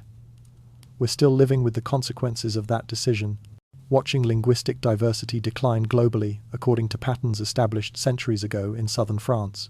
By 1500, the transformation was complete. Occitan, once the language of sophisticated poetry, of philosophical debate, of royal courts and literary salons, had become the language of peasants. It persisted, but only in the fields and villages of southern France, spoken by people who lacked power, education, and social prestige. The language survived, but it survived in exile from every domain that mattered. French was the language of government. Laws were written in French. Royal proclamations came in French. If you wanted to petition authority, appeal a judicial decision, or participate in political life, you needed French. Occitan speakers were voiceless in their own governance. French was the language of law. Contracts were drafted in French. Court proceedings conducted in French. If you couldn't speak French, you couldn't defend your rights or understand the legal system that controlled your life. Occitan speakers required translators to navigate justice, placing them at the mercy of intermediaries who might or might not represent their interests faithfully. French was the language of education. Schools taught only French. Books were in French. Knowledge itself was transmitted in French. If you spoke only Occitan, you were by definition uneducated, illiterate, ignorant, not because you lacked intelligence, but because the language you spoke had been locked out of every educational institution. French was the language of economic advancement. Commerce increasingly conducted in French. Ambitious merchants learned French. Skilled artisans seeking work in cities needed French. Occitan marked you as rural, backward, destined for poverty and agricultural labour. For 5 centuries, this pattern held. Occitan speakers lived in a world that told them daily, in countless ways, that their language was worthless. Children started school speaking only Occitan and were immediately punished for it. Teachers would slap students who let Occitan words slip out. Some schools hung signs around children's necks, marking them as speakers of the forbidden language, turning linguistic identity into public humiliation. The psychological technique was simple and effective. Make children ashamed of their native tongue, and they'll abandon it voluntarily. 19th century memoirs from southern France record what this felt like. A man remembering his first day of school. I spoke only Occitan. The teacher asked me something in French. I didn't understand. She called me stupid. I believed her. A woman recalling her parents' advice. They told us never to speak Occitan outside the house. They said it would mark us as peasants, make people think we were backward. They were trying to protect us by teaching us to be ashamed. The shame became internalized, self-perpetuating. Once Occitan speakers believed their language was inferior, they stopped defending it. Parents who spoke Occitan at home made conscious decisions not to teach it to their children. Better for children to grow up speaking only French, even if that meant losing connection to cultural heritage. Better to adapt to the language of power than to preserve the language of poverty. Yet remarkably, millions continued speaking it. As late as 1860, approximately 40% of people in southern France spoke Occitan as their primary language. 4 million people, perhaps 5 million, still conducted daily life in the suppressed tongue. But these millions were rural, aging, politically powerless. Each generation saw fewer speakers as young people migrated to cities or adopted French for advancement. By 1900, the decline was undeniable. Villages that had been entirely Occitan-speaking 50 years earlier now had children who understood the language but wouldn't speak it. Market days that had once conducted business in Occitan now used French. The language was retreating, generation by generation, into an ever smaller social space. This was linguistic death in slow motion. Not dramatic like the 13th century book burnings, but just as effective. The violence was in creating conditions that made abandoning the language seem necessary for survival. Every parent who chose not to teach Occitan to children was making a rational calculation based on centuries of suppression that had made the language economically and socially toxic. They weren't betraying their culture, they were trying to give their children better lives in a world that punished cultural loyalty. Most endangered languages die this way. Not through direct suppression, but through speakers' decisions that their language has no future. The cruelty is in creating the circumstances that make that decision necessary. The tragedy is watching people participate in erasing their own heritage, because society has made preservation too costly. By early 20th century, Occitan's death seemed inevitable. Another generation, maybe 2, and it would be gone, existing only in archived recordings, academic studies, fading memories of the very old. And then, unexpectedly, something changed. Frédéric Mistral was born in 1830 inches, a farmhouse in Provence, into a world where Occitan was still widely spoken, but rapidly losing ground to French. He grew up hearing his parents speak Occitan at home, then went to school and learned like all southern French children that his native language was shameful, backward, unsuitable for civilized society. But unlike most of his generation, Mistral refused to accept this judgment. As a young man, he made a decision that seemed quixotic, perhaps delusional. He would revive Occitan literature. He would prove that the language could create beauty, that it deserved respect, that centuries of suppression hadn't destroyed its capacity for sophisticated expression. In 1854, at age 24, he gathered a small group of like-minded Provençal writers and founded an organization called the Félibrige, dedicated to promoting Occitan language and culture. The name itself came from Occitan tradition. Félibres were legendary medieval poets. Choosing this name announced the movement's ambition to reconnect with Occitania's glorious literary past, to demonstrate continuity between medieval troubadours and modern writers, to reclaim cultural heritage that suppression had tried to erase. Mistral's approach was cultural rather than political. He didn't demand official status for Occitan or challenge French linguistic dominance directly. He simply wrote, brilliantly and beautifully, in the language authorities claimed was fit only for peasants. His epic poem, Mireio, published in 1859, told the love story of a peasant girl in Provençal, dialect with sophistication equal to any French literary work. The poem was acclaimed internationally, translated into multiple languages, adapted as an opera by Charles Gounod. In 1904, Mistral won the Nobel Prize in Literature, extraordinary recognition for someone writing in a suppressed minority language. The Nobel Committee's citation praised his work for keeping alive the great traditions of the Provençal troubadours. It was vindication, proof that Occitan could still matter, could still create art worthy of global recognition. Mistral also compiled a massive Occitan dictionary, documenting vocabulary, preserving linguistic knowledge that might otherwise have been lost. He encouraged other writers to use Occitan. He created cultural festivals celebrating Provençal traditions. He gave speakers of the language reason to feel pride rather than shame. But the revival's impact was limited. The Félibrige succeeded in keeping Occitan literature alive during a period when it might have disappeared entirely from written use. It created cultural pride among some speakers. It preserved knowledge for future generations. Yet it failed to reverse the language's decline among the general population. The movement focused primarily on Provençal, just one of Occitan's many dialects, rather than addressing the language's full geographic and linguistic diversity. It had a nostalgic, backward-looking character, emphasizing rural folk traditions rather than modern applications. It remained confined to a small circle of intellectuals and enthusiasts, while ordinary people continued abandoning the language for French. Linguistic shaming continued in schools throughout Mistral's lifetime and beyond. World wars brought devastation and disruption to rural communities, accelerating urbanization and French dominance. Mass media radio, film, later television broadcast entirely in French, giving young people no exposure to Occitan in modern contexts. The language could produce Nobel Prize-winning poetry, but it couldn't get you a job, help you navigate government bureaucracy, or connect you to contemporary culture. By the 1952, despite the Félibrige's efforts, Occitan was more endangered than ever. Linguists predicted extinction by 2000. The language needed more than literary revival. It needed institutional support, official recognition, presence in education and media, practical reasons for people to use it. That required political will and social change that didn't exist in mid-20th century France, where linguistic uniformity was still considered essential to national identity. Mistral had bought time. He proved Occitan wasn't dead yet, that beauty could still be created in the suppressed tongue. But beauty alone couldn't save a language. While intellectuals celebrated Occitan poetry, mothers stopped teaching the language to their children. Cultural revival requires more than literature. It requires power, resources, institutional backing. Without those, even Nobel Prizes couldn't prevent decline. The question seems simple. Can a language that's been suppressed for centuries, spoken by fewer people each generation, be brought back to full life? The reality is far more complicated, and Occitan's modern status illustrates why.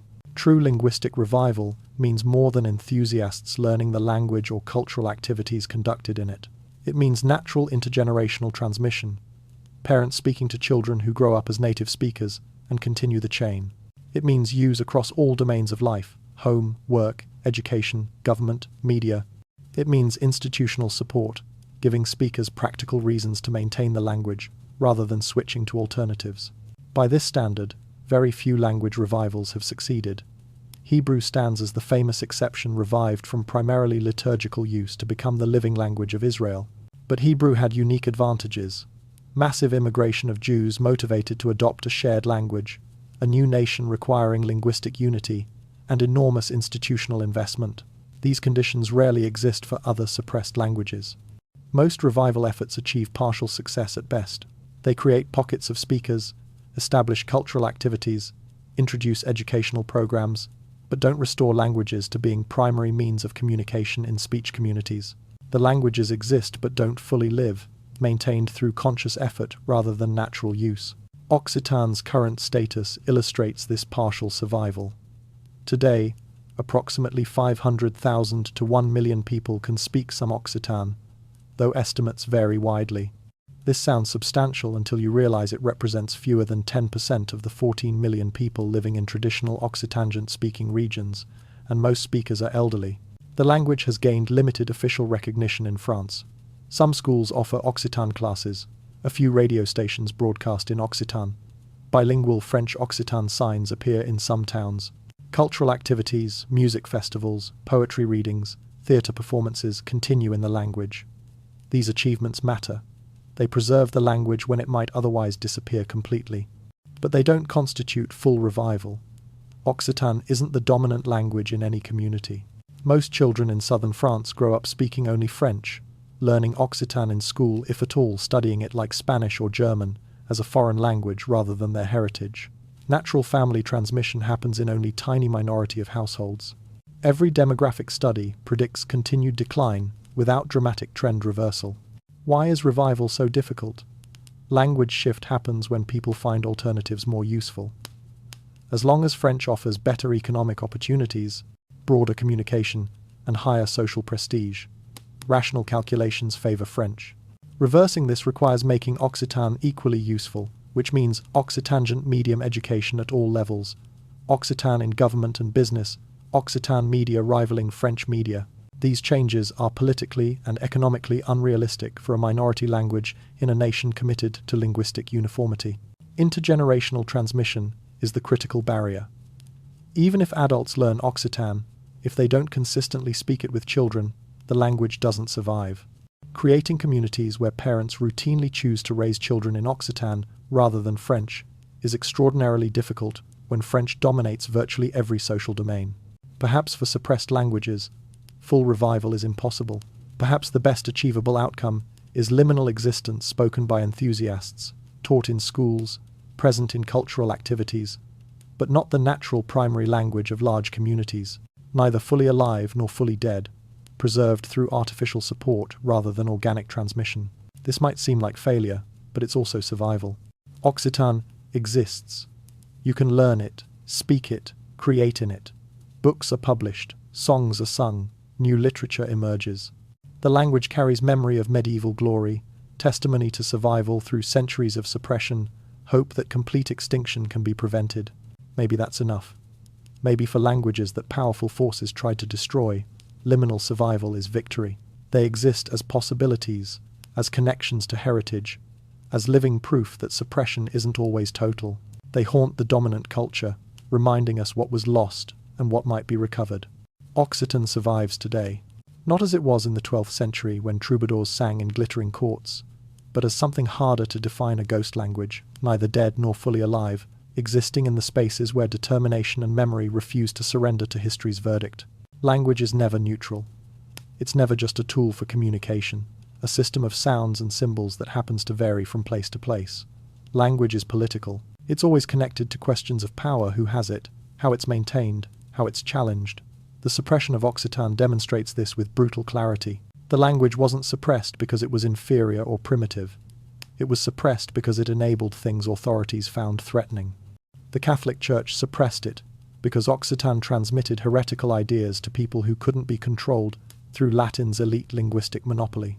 The French crown suppressed it because the language represented southern identity and resistance to northern domination. Later, French governments continued the suppression because linguistic uniformity seemed essential to national cohesion. In every case, controlling the language was about controlling the people who spoke it, their thoughts, their loyalties, their possibilities for imagining alternatives to authority. This pattern repeats throughout history with depressing consistency. Colonial powers suppress indigenous languages to break cultural resistance and facilitate assimilation.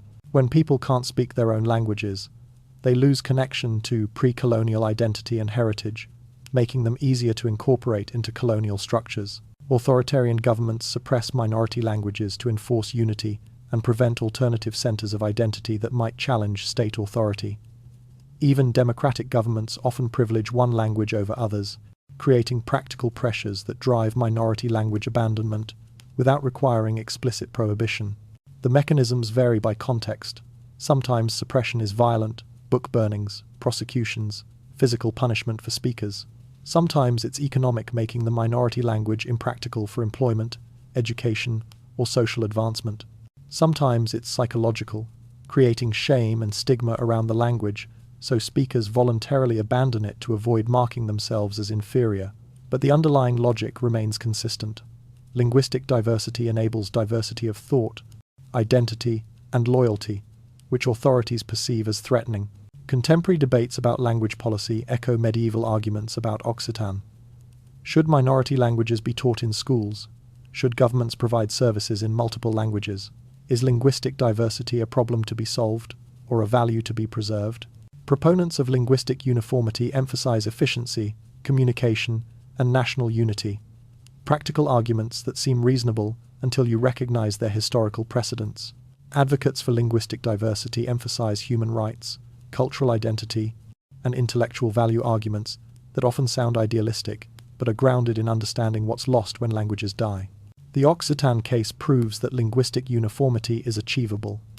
France successfully reduced Occitan from a major language spoken by millions to an endangered language spoken primarily by elderly rural populations. The techniques worked, but the costs were enormous. Destruction of irreplaceable literature and knowledge, suppression of regional identity, impoverishment of human cultural diversity. These costs weren't accidental side effects, they were the point. To make southern France uniformly French, Occitan had to be eliminated. Understanding language as political reveals that linguistic policy is never just practical administration. It's always about who belongs, whose identity is legitimate, whose way of being in the world deserves institutional support. When we let languages die, whether through active suppression or passive neglect, we're making political choices about which forms of human cultural expression matter enough to preserve. The powerful can suppress languages. They can burn books. They can punish speakers. They can create conditions that make language abandonment seem necessary for survival. But as Occitan demonstrates, they can't fully eliminate what people remember and value. The hidden schools teaching children forbidden letters. The monks concealing manuscripts in monastery walls. The families passing down poems through generations of oral transmission. The individuals who kept speaking Occitan despite stigma, disadvantage, and danger. They didn't prevent the language's decline. They didn't restore its medieval glory. But they preserved enough that revival became possible.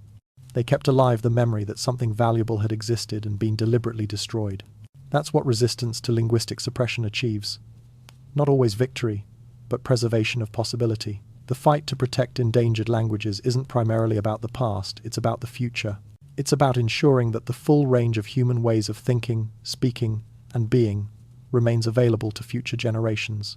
It's about refusing to accept that power gets to determine which voices survive and which are silenced. That fight never ends. It's happening right now, with hundreds of endangered languages worldwide. The outcome isn't predetermined. History is still being written, and we're writing it. Imagine if 90% of English literature written before 1500 had been deliberately destroyed. No Chaucer, no Beowulf, no medieval romances, no mystery plays. Fragments would survive enough to know something important had existed, but the bulk would be gone forever. We would lose not just specific text, but our understanding of how English culture, thought, and identity developed over centuries. Our entire sense of literary heritage would be fundamentally incomplete. That's what happened with Occitan. We lost approximately 90% of its literature, and with it, we lost our ability to fully understand what that culture achieved and what it might have become. The literary loss is staggering. The troubadour poetry that survives about 10% of what was created is extraordinary, sophisticated enough to influence Dante, Petrarch, and the entire subsequent European literary tradition. But we'll never know what was in the lost 90%. What masterpieces burned in public squares? What innovations in form, content, or expression disappeared? What poems might have surpassed anything that survived? This isn't like losing a building that can be rebuilt or a technology that can be reinvented. Lost literature is unique and irreplaceable. Once destroyed, it's permanently gone. The intellectual loss extends beyond poetry. Scientific texts burned alongside literature, medical treatises describing treatments and cures, astronomical observations recording celestial phenomena, mathematical works exploring geometric relationships, philosophical arguments about ethics, metaphysics, and human nature. Some of this knowledge existed elsewhere in Arabic or Greek sources, but Occitan scholars had added their own insights, synthesized information in unique ways, and made knowledge accessible to audiences beyond Latin-reading clergy. We lost their specific contributions, perspectives, and understandings that can never be recovered. Linguistic loss is harder to grasp, but equally profound. Occitan encoded unique ways of conceptualizing reality. Languages don't just label the same concepts differently, they actually enable different thoughts. The vocabulary, grammar, and expressions of Occitan represented a way of being human that's now almost lost. Even if the language is partially revived, we can never fully recover the intuitive fluency native speakers possessed, the subtle nuances and cultural associations that made Occitan a complete system for experiencing and expressing life.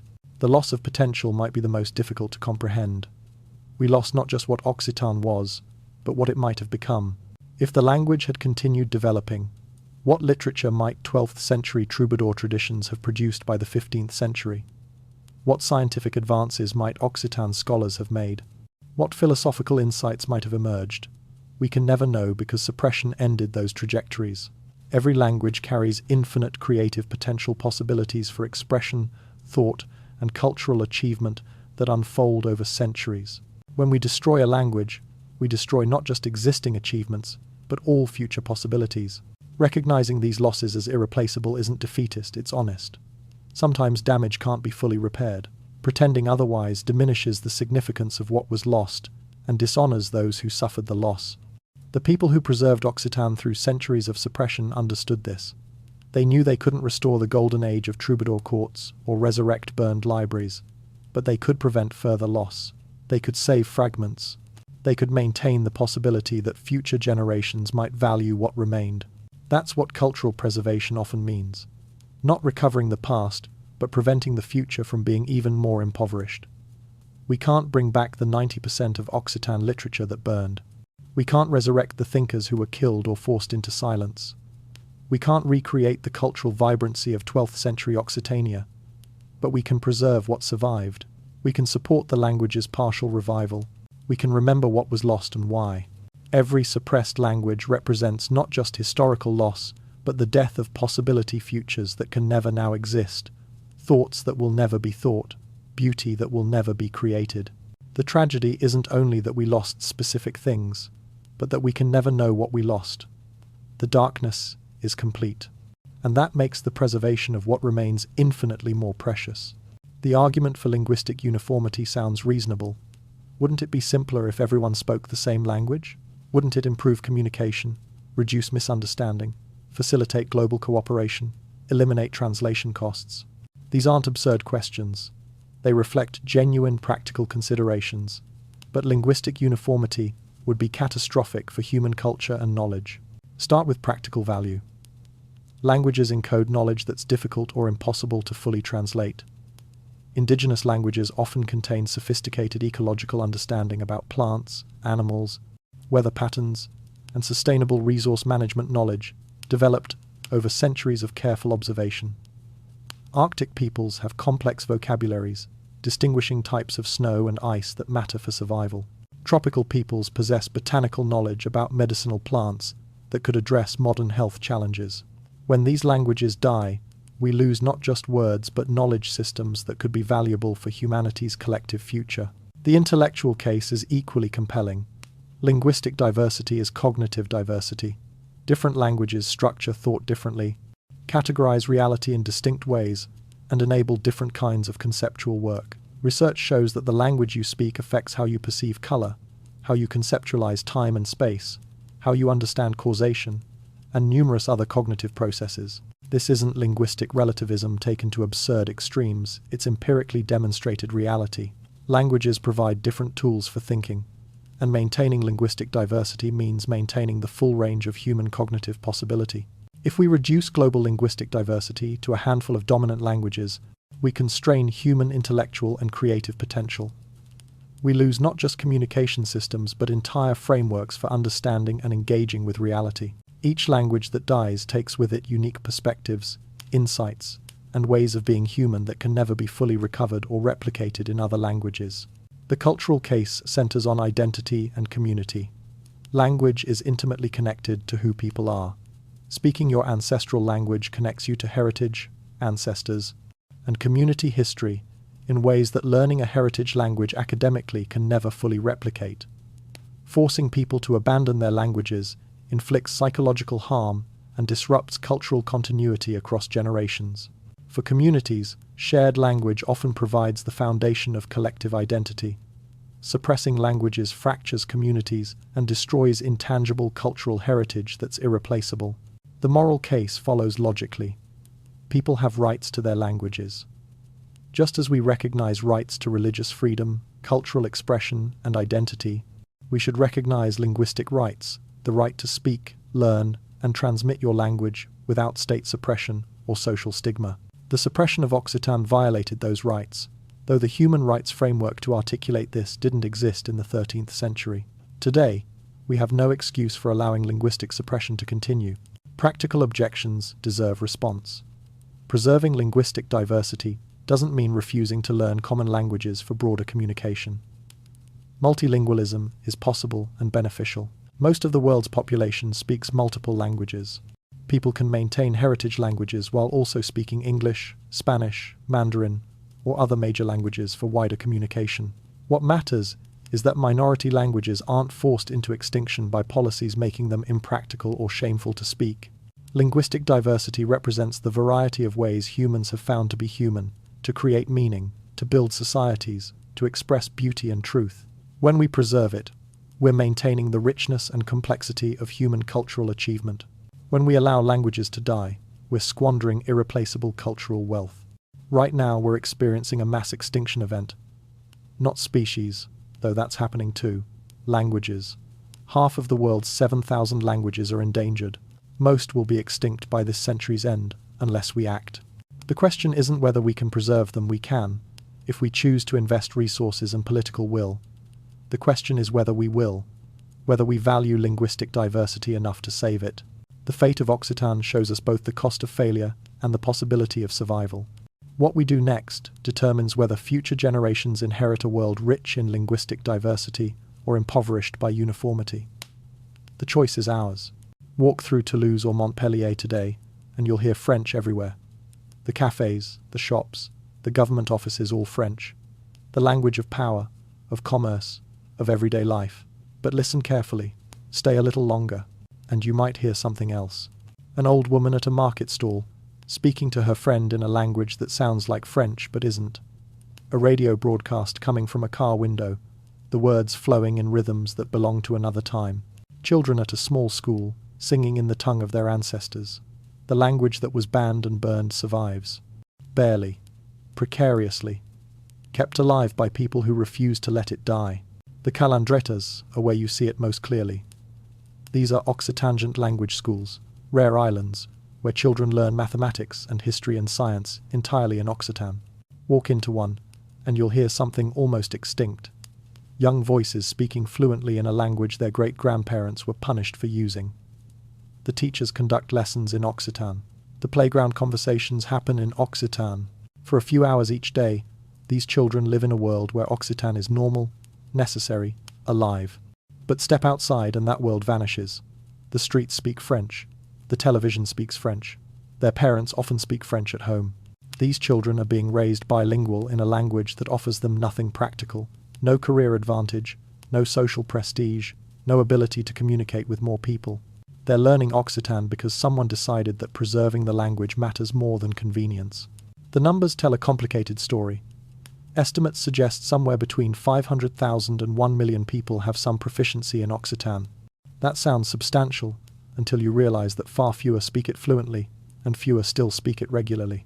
Most speakers are elderly people who learned Occitan as children in the 1930s and 40s, before French education fully penetrated rural areas. They're dying. Every year, the number of native speakers shrinks.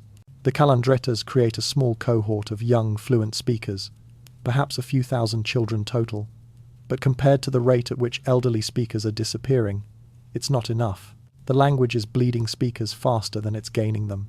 Occitan has achieved some official recognition. Since 1951, French law has permitted teaching regional languages in schools. Since 2008, the French Constitution has recognized regional languages as part of French heritage. You'll see Occitan on some street signs now, in some government documents, in limited television and radio programming. These are victories that activists fought decades to achieve. But recognition without resources is mostly symbolic. Occitan remains optional in education, a subject you can study, not a medium of instruction for most students. It's not used in most government functions. It's not present in most media. It's not required for economic or social advancement. Most children in southern France grow up with no significant exposure to Occitan. They hear it as background noise at festivals, if they hear it at all. What does it mean for a language to exist in this liminal state? Occitan isn't dead. There are speakers, cultural production, educational programs, musicians performing in the language, writers publishing poetry and novels. But it's also not fully alive in the way vibrant languages are. It's not the natural primary language of any substantial community. It exists primarily as a chosen secondary language, maintained by enthusiasts and activists, rather than transmitted naturally in families. The activists continue fighting. They advocate for official language status, for greater educational investment, for more media presence. Some municipalities have made Occitan a working language alongside French. Universities offer Occitan language and literature programs. Digital resources, websites, apps, online courses make learning Occitan more accessible than ever before. There are people dedicating their lives to this cause. Meet one of them, a woman in her 30s, raised speaking only French, who learned Occitan as an adult and now works full-time on language revitalization. She teaches at a calandreta. She writes curriculum materials. She advocates for policy changes. She represents hope people choosing to learn and promote the language, despite practical disadvantages, motivated by belief that linguistic diversity matters and that Occitan deserves to survive. But her story also represents the precarity of the situation. Occitan's survival depends on such voluntary efforts rather than natural transmission, which makes it vulnerable. The language is at a crossroads. It could revive, or it could finally succumb to 8 centuries of suppression. Which future we get is still being decided. Why would someone spend years learning a language that barely anyone speaks? Why fight to preserve words that won't help your career, or let you communicate with more people? The answer reveals something about human motivation that pure pragmatism misses. Listen to the activists and you hear different stories, different reasons, but a common thread. For some, it's about identity and heritage. A man in his 40s describes learning Occitan as a way to understand his grandmother. She spoke it when he was young, before dementia took her memories. He didn't understand the words then. Now, learning the language feels like recovering something he lost, creating a connection to ancestors he never knew. The language becomes a bridge across time, linking him to people who lived and loved and suffered in words he can finally comprehend. For others, it's about resistance. A woman explains that speaking Occitan is a political act, a refusal to let global capitalism and cultural imperialism erase local distinctiveness. She sees language preservation as standing against homogenization, against the flattening of human diversity into one corporate-friendly monoculture. Every sentence she speaks in Occitan is a small rebellion against forces that want everyone to speak, think, and consume identically. Some people learn Occitan simply because they find it beautiful. The troubadour poetry, with its intricate rhyme schemes and sophisticated metaphors, the linguistic connections to Latin that reveal how languages evolve, the unique grammatical features that express ideas differently than French or English. These attract scholars and poets and language enthusiasts who appreciate Occitan for its intrinsic qualities, the way someone might appreciate a rare flower or an ancient manuscript. And then there are those motivated by justice. They see the suppression of Occitan as a historical wrong that demands rectification. The people who were beaten for speaking their language, who watched their culture erased, who resisted despite punishment they deserve to be honored. Preserving the language becomes a form of reparation, ensuring that the culture they fought for survives, that their suffering wasn't for nothing. These activists don't always agree on strategy. Some focus on education, others on media presence, still others on political recognition. They argue about which dialects to promote. Occitan has significant regional variation, and standardizing means privileging some forms over others. They debate whether to preserve Occitan as it was spoken by elderly rural natives, or develop modern Occitan that can express contemporary concepts and function in modern contexts. These disagreements reflect deeper questions about what preservation means. Is it about maintaining historical artifacts, keeping languages frozen as they were, or is it about keeping languages alive by letting them evolve, adapting them to new contexts and purposes? There's no consensus. Preservation movements contain multitudes, people with different visions pulling in different directions. But despite these tensions, they share something fundamental, a conviction that linguistic diversity matters, that languages shouldn't be allowed to die simply because they're inconvenient for dominant powers or economic systems, that there are values beyond utility, and preserving the ways humans have found to express themselves is one of them. Language preservation has become part of something larger: indigenous rights movements, environmental conservation, cultural diversity, advocacy. The same impulse that wants to save endangered species wants to save endangered languages. The same arguments used against monoculture in agriculture apply to monoculture in language. Diversity, whether biological, cultural, or linguistic, is valuable and worth protecting, even at some cost to efficiency and uniformity. The people keeping Occitan alive aren't irrational or nostalgic. They understand something that efficiency calculations miss. Some things matter because they matter. The value of what they're preserving isn't measured in practical outcomes or economic returns. It's measured in human richness, in the breadth of ways humans have found to be human, in the knowledge and beauty and identity encoded in words that would otherwise vanish. That's why people fight for endangered languages, even when the fight seems hopeless, because the stakes are higher than practicality suggests. But let's be honest.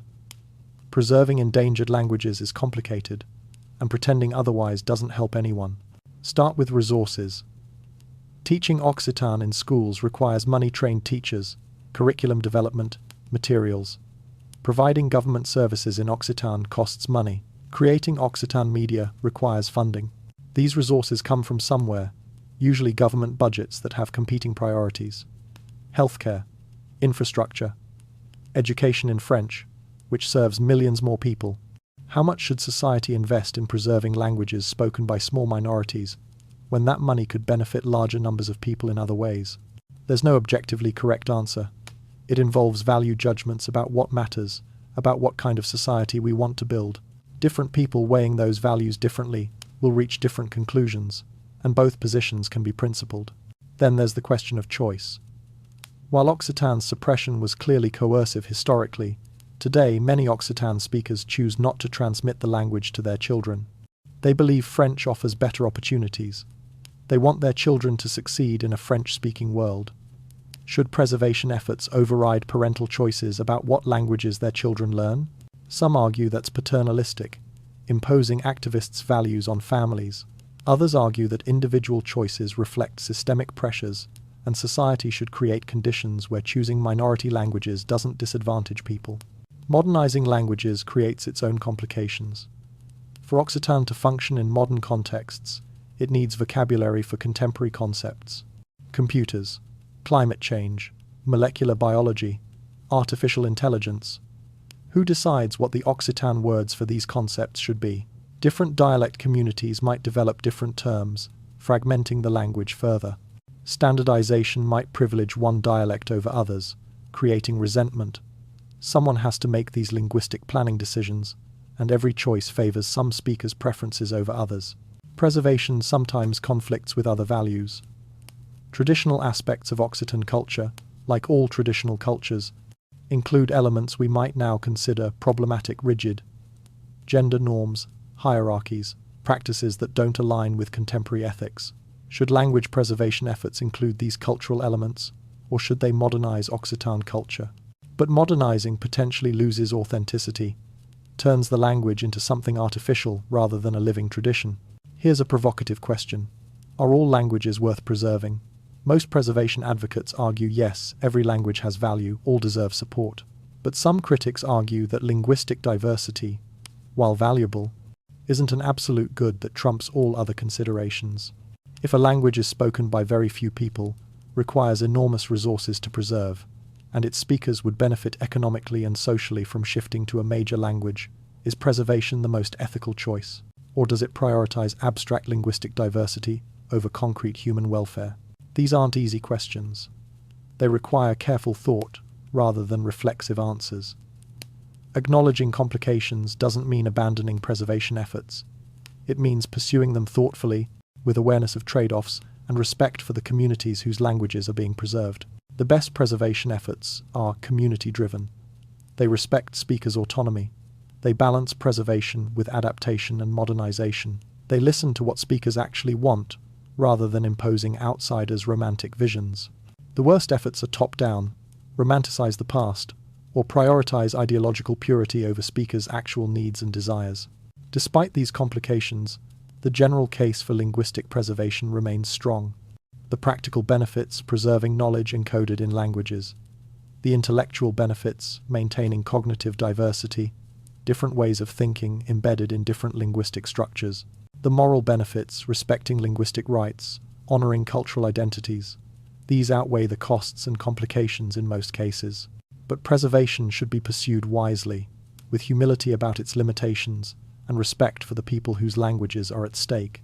The complications are real, and pretending they don't exist doesn't help, but complications don't justify inaction.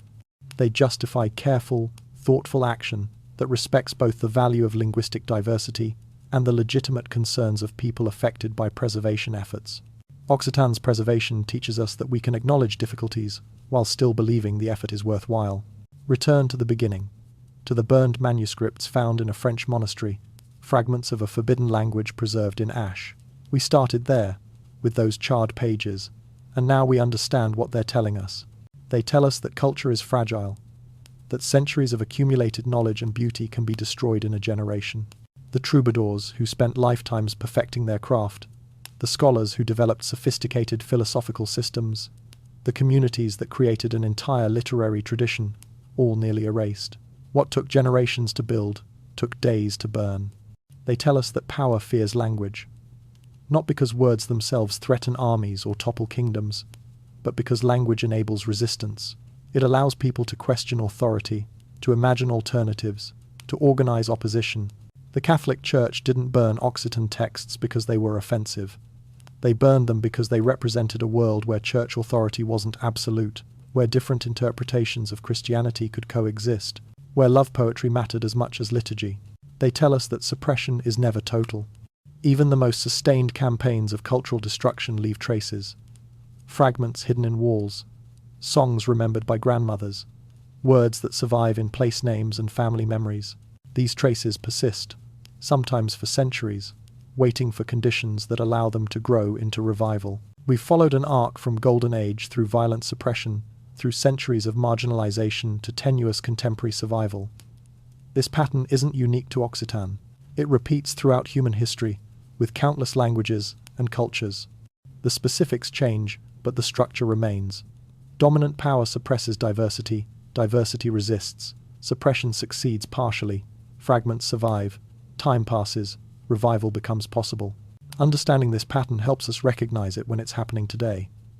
The forces that suppressed Occitan desire for political unity, fear of ideological diversity, linguistic nationalism, remain active. They manifest differently now, not through crusades and book burnings, but through economic pressure, through globalization, through linguistic hierarchies that make some languages valuable and others worthless. But they serve similar functions, promoting uniformity over diversity because uniformity is easier to control. Recognizing these forces helps us resist them, not through romantic preservation of a past that can't be recovered, but through conscious choice to value diversity even when uniformity would be simpler. The past is gone. Medieval Occitania won't return. The troubadours are silent forever. But understanding what was lost helps us prevent future losses. We can't undo the burning of Occitan literature, but we can prevent future burnings, literal or figurative, of other languages and cultures. We can't revive dead speakers, but we can support living speakers of endangered languages. We can't restore what was lost, but we can preserve what remains. That's not romanticism. It's pragmatic recognition that prevention is easier than revival. Think about the individuals whose choices shape this story. the monk who hid manuscripts in monastery walls instead of burning them, the troubadour who kept singing in a forbidden language despite danger, the family that taught their children Occitan despite stigma and disadvantage, the modern activist who dedicates her life to preservation despite knowing success is uncertain. Each made choices that seemed small in the moment. Hide a book, sing a song, teach a child, advocate for policy change. But collectively, these choices determined whether Occitan would survive. That's how cultural preservation actually works, not through grand gestures, but through countless individual choices aggregating into patterns that either sustain or destroy. We're inheritors of both the suppression and the survival. We benefit from the political unity and institutional stability that suppression helped create. Modern France's cohesion, its efficient governance, its strong national identity. These were built partly on the erasure of regional difference. But we also inherit the fragments that survived. We can read the manuscripts that were hidden. We can witness the partial revival. We can learn from both what was destroyed and what was preserved. This dual inheritance creates responsibilities: to acknowledge the harm done, to support preservation efforts where we can, and most importantly, to think critically about contemporary linguistic dynamics and our own role in either perpetuating or challenging linguistic hierarchies. The ashes of burned manuscripts tell us a story that repeats throughout human history. Powerful forces suppress diversity, rebels preserve fragments, time passes, and those fragments become windows into worlds we lost. We can't change what was destroyed, but we can change what happens next. The story of Occitan isn't over, we're still writing it. Most people watching this probably speak a dominant language. English, French, Spanish, Mandarin languages that aren't endangered, that come with practical advantages. You can travel almost anywhere and find people who speak your language. You can access information, entertainment, education, economic opportunities without linguistic barriers. What does Occitan's story mean for you? First, it should reveal privilege you might not have recognized. Speaking a dominant language gives you access that speakers of minority languages lack. You don't have to translate your thoughts to participate in global conversations. Your language dominates the internet, international business, academic publishing. This advantage isn't something you earned, it's an accident of birth. Recognizing this privilege should create empathy for people who face disadvantages because they speak marginalized languages. Second, it should reveal how linguistic hierarchies work. Dominant languages didn't become dominant because they're inherently better or more sophisticated. They became dominant because of historical accidents, political power, and economic systems. The assumption that English is more useful or modern than Occitan reflects power relationships, not linguistic quality. Occitan can express anything English can. It simply lacks the institutional support and speaker population that would make it practically useful. Every time you think or say that learning a certain language is practical, while learning another is impractical, you're participating in maintaining linguistic hierarchies. That doesn't make you evil, these hierarchies are real, and ignoring them can disadvantage people. But becoming aware of them lets you make more conscious choices. If you're multilingual, which languages do you use and why? If you're a parent, what languages do you teach your children? These choices feel personal, but they're shaped by social pressures that advantage dominant languages. Parents abandon heritage languages because they worry their children will be disadvantaged. Individuals prioritize learning globally dominant languages for career advancement.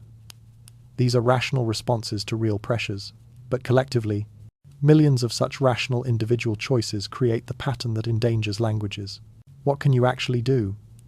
If you live in a region with a minority language community, you might support bilingual education, language preservation initiatives, or cultural events celebrating that language.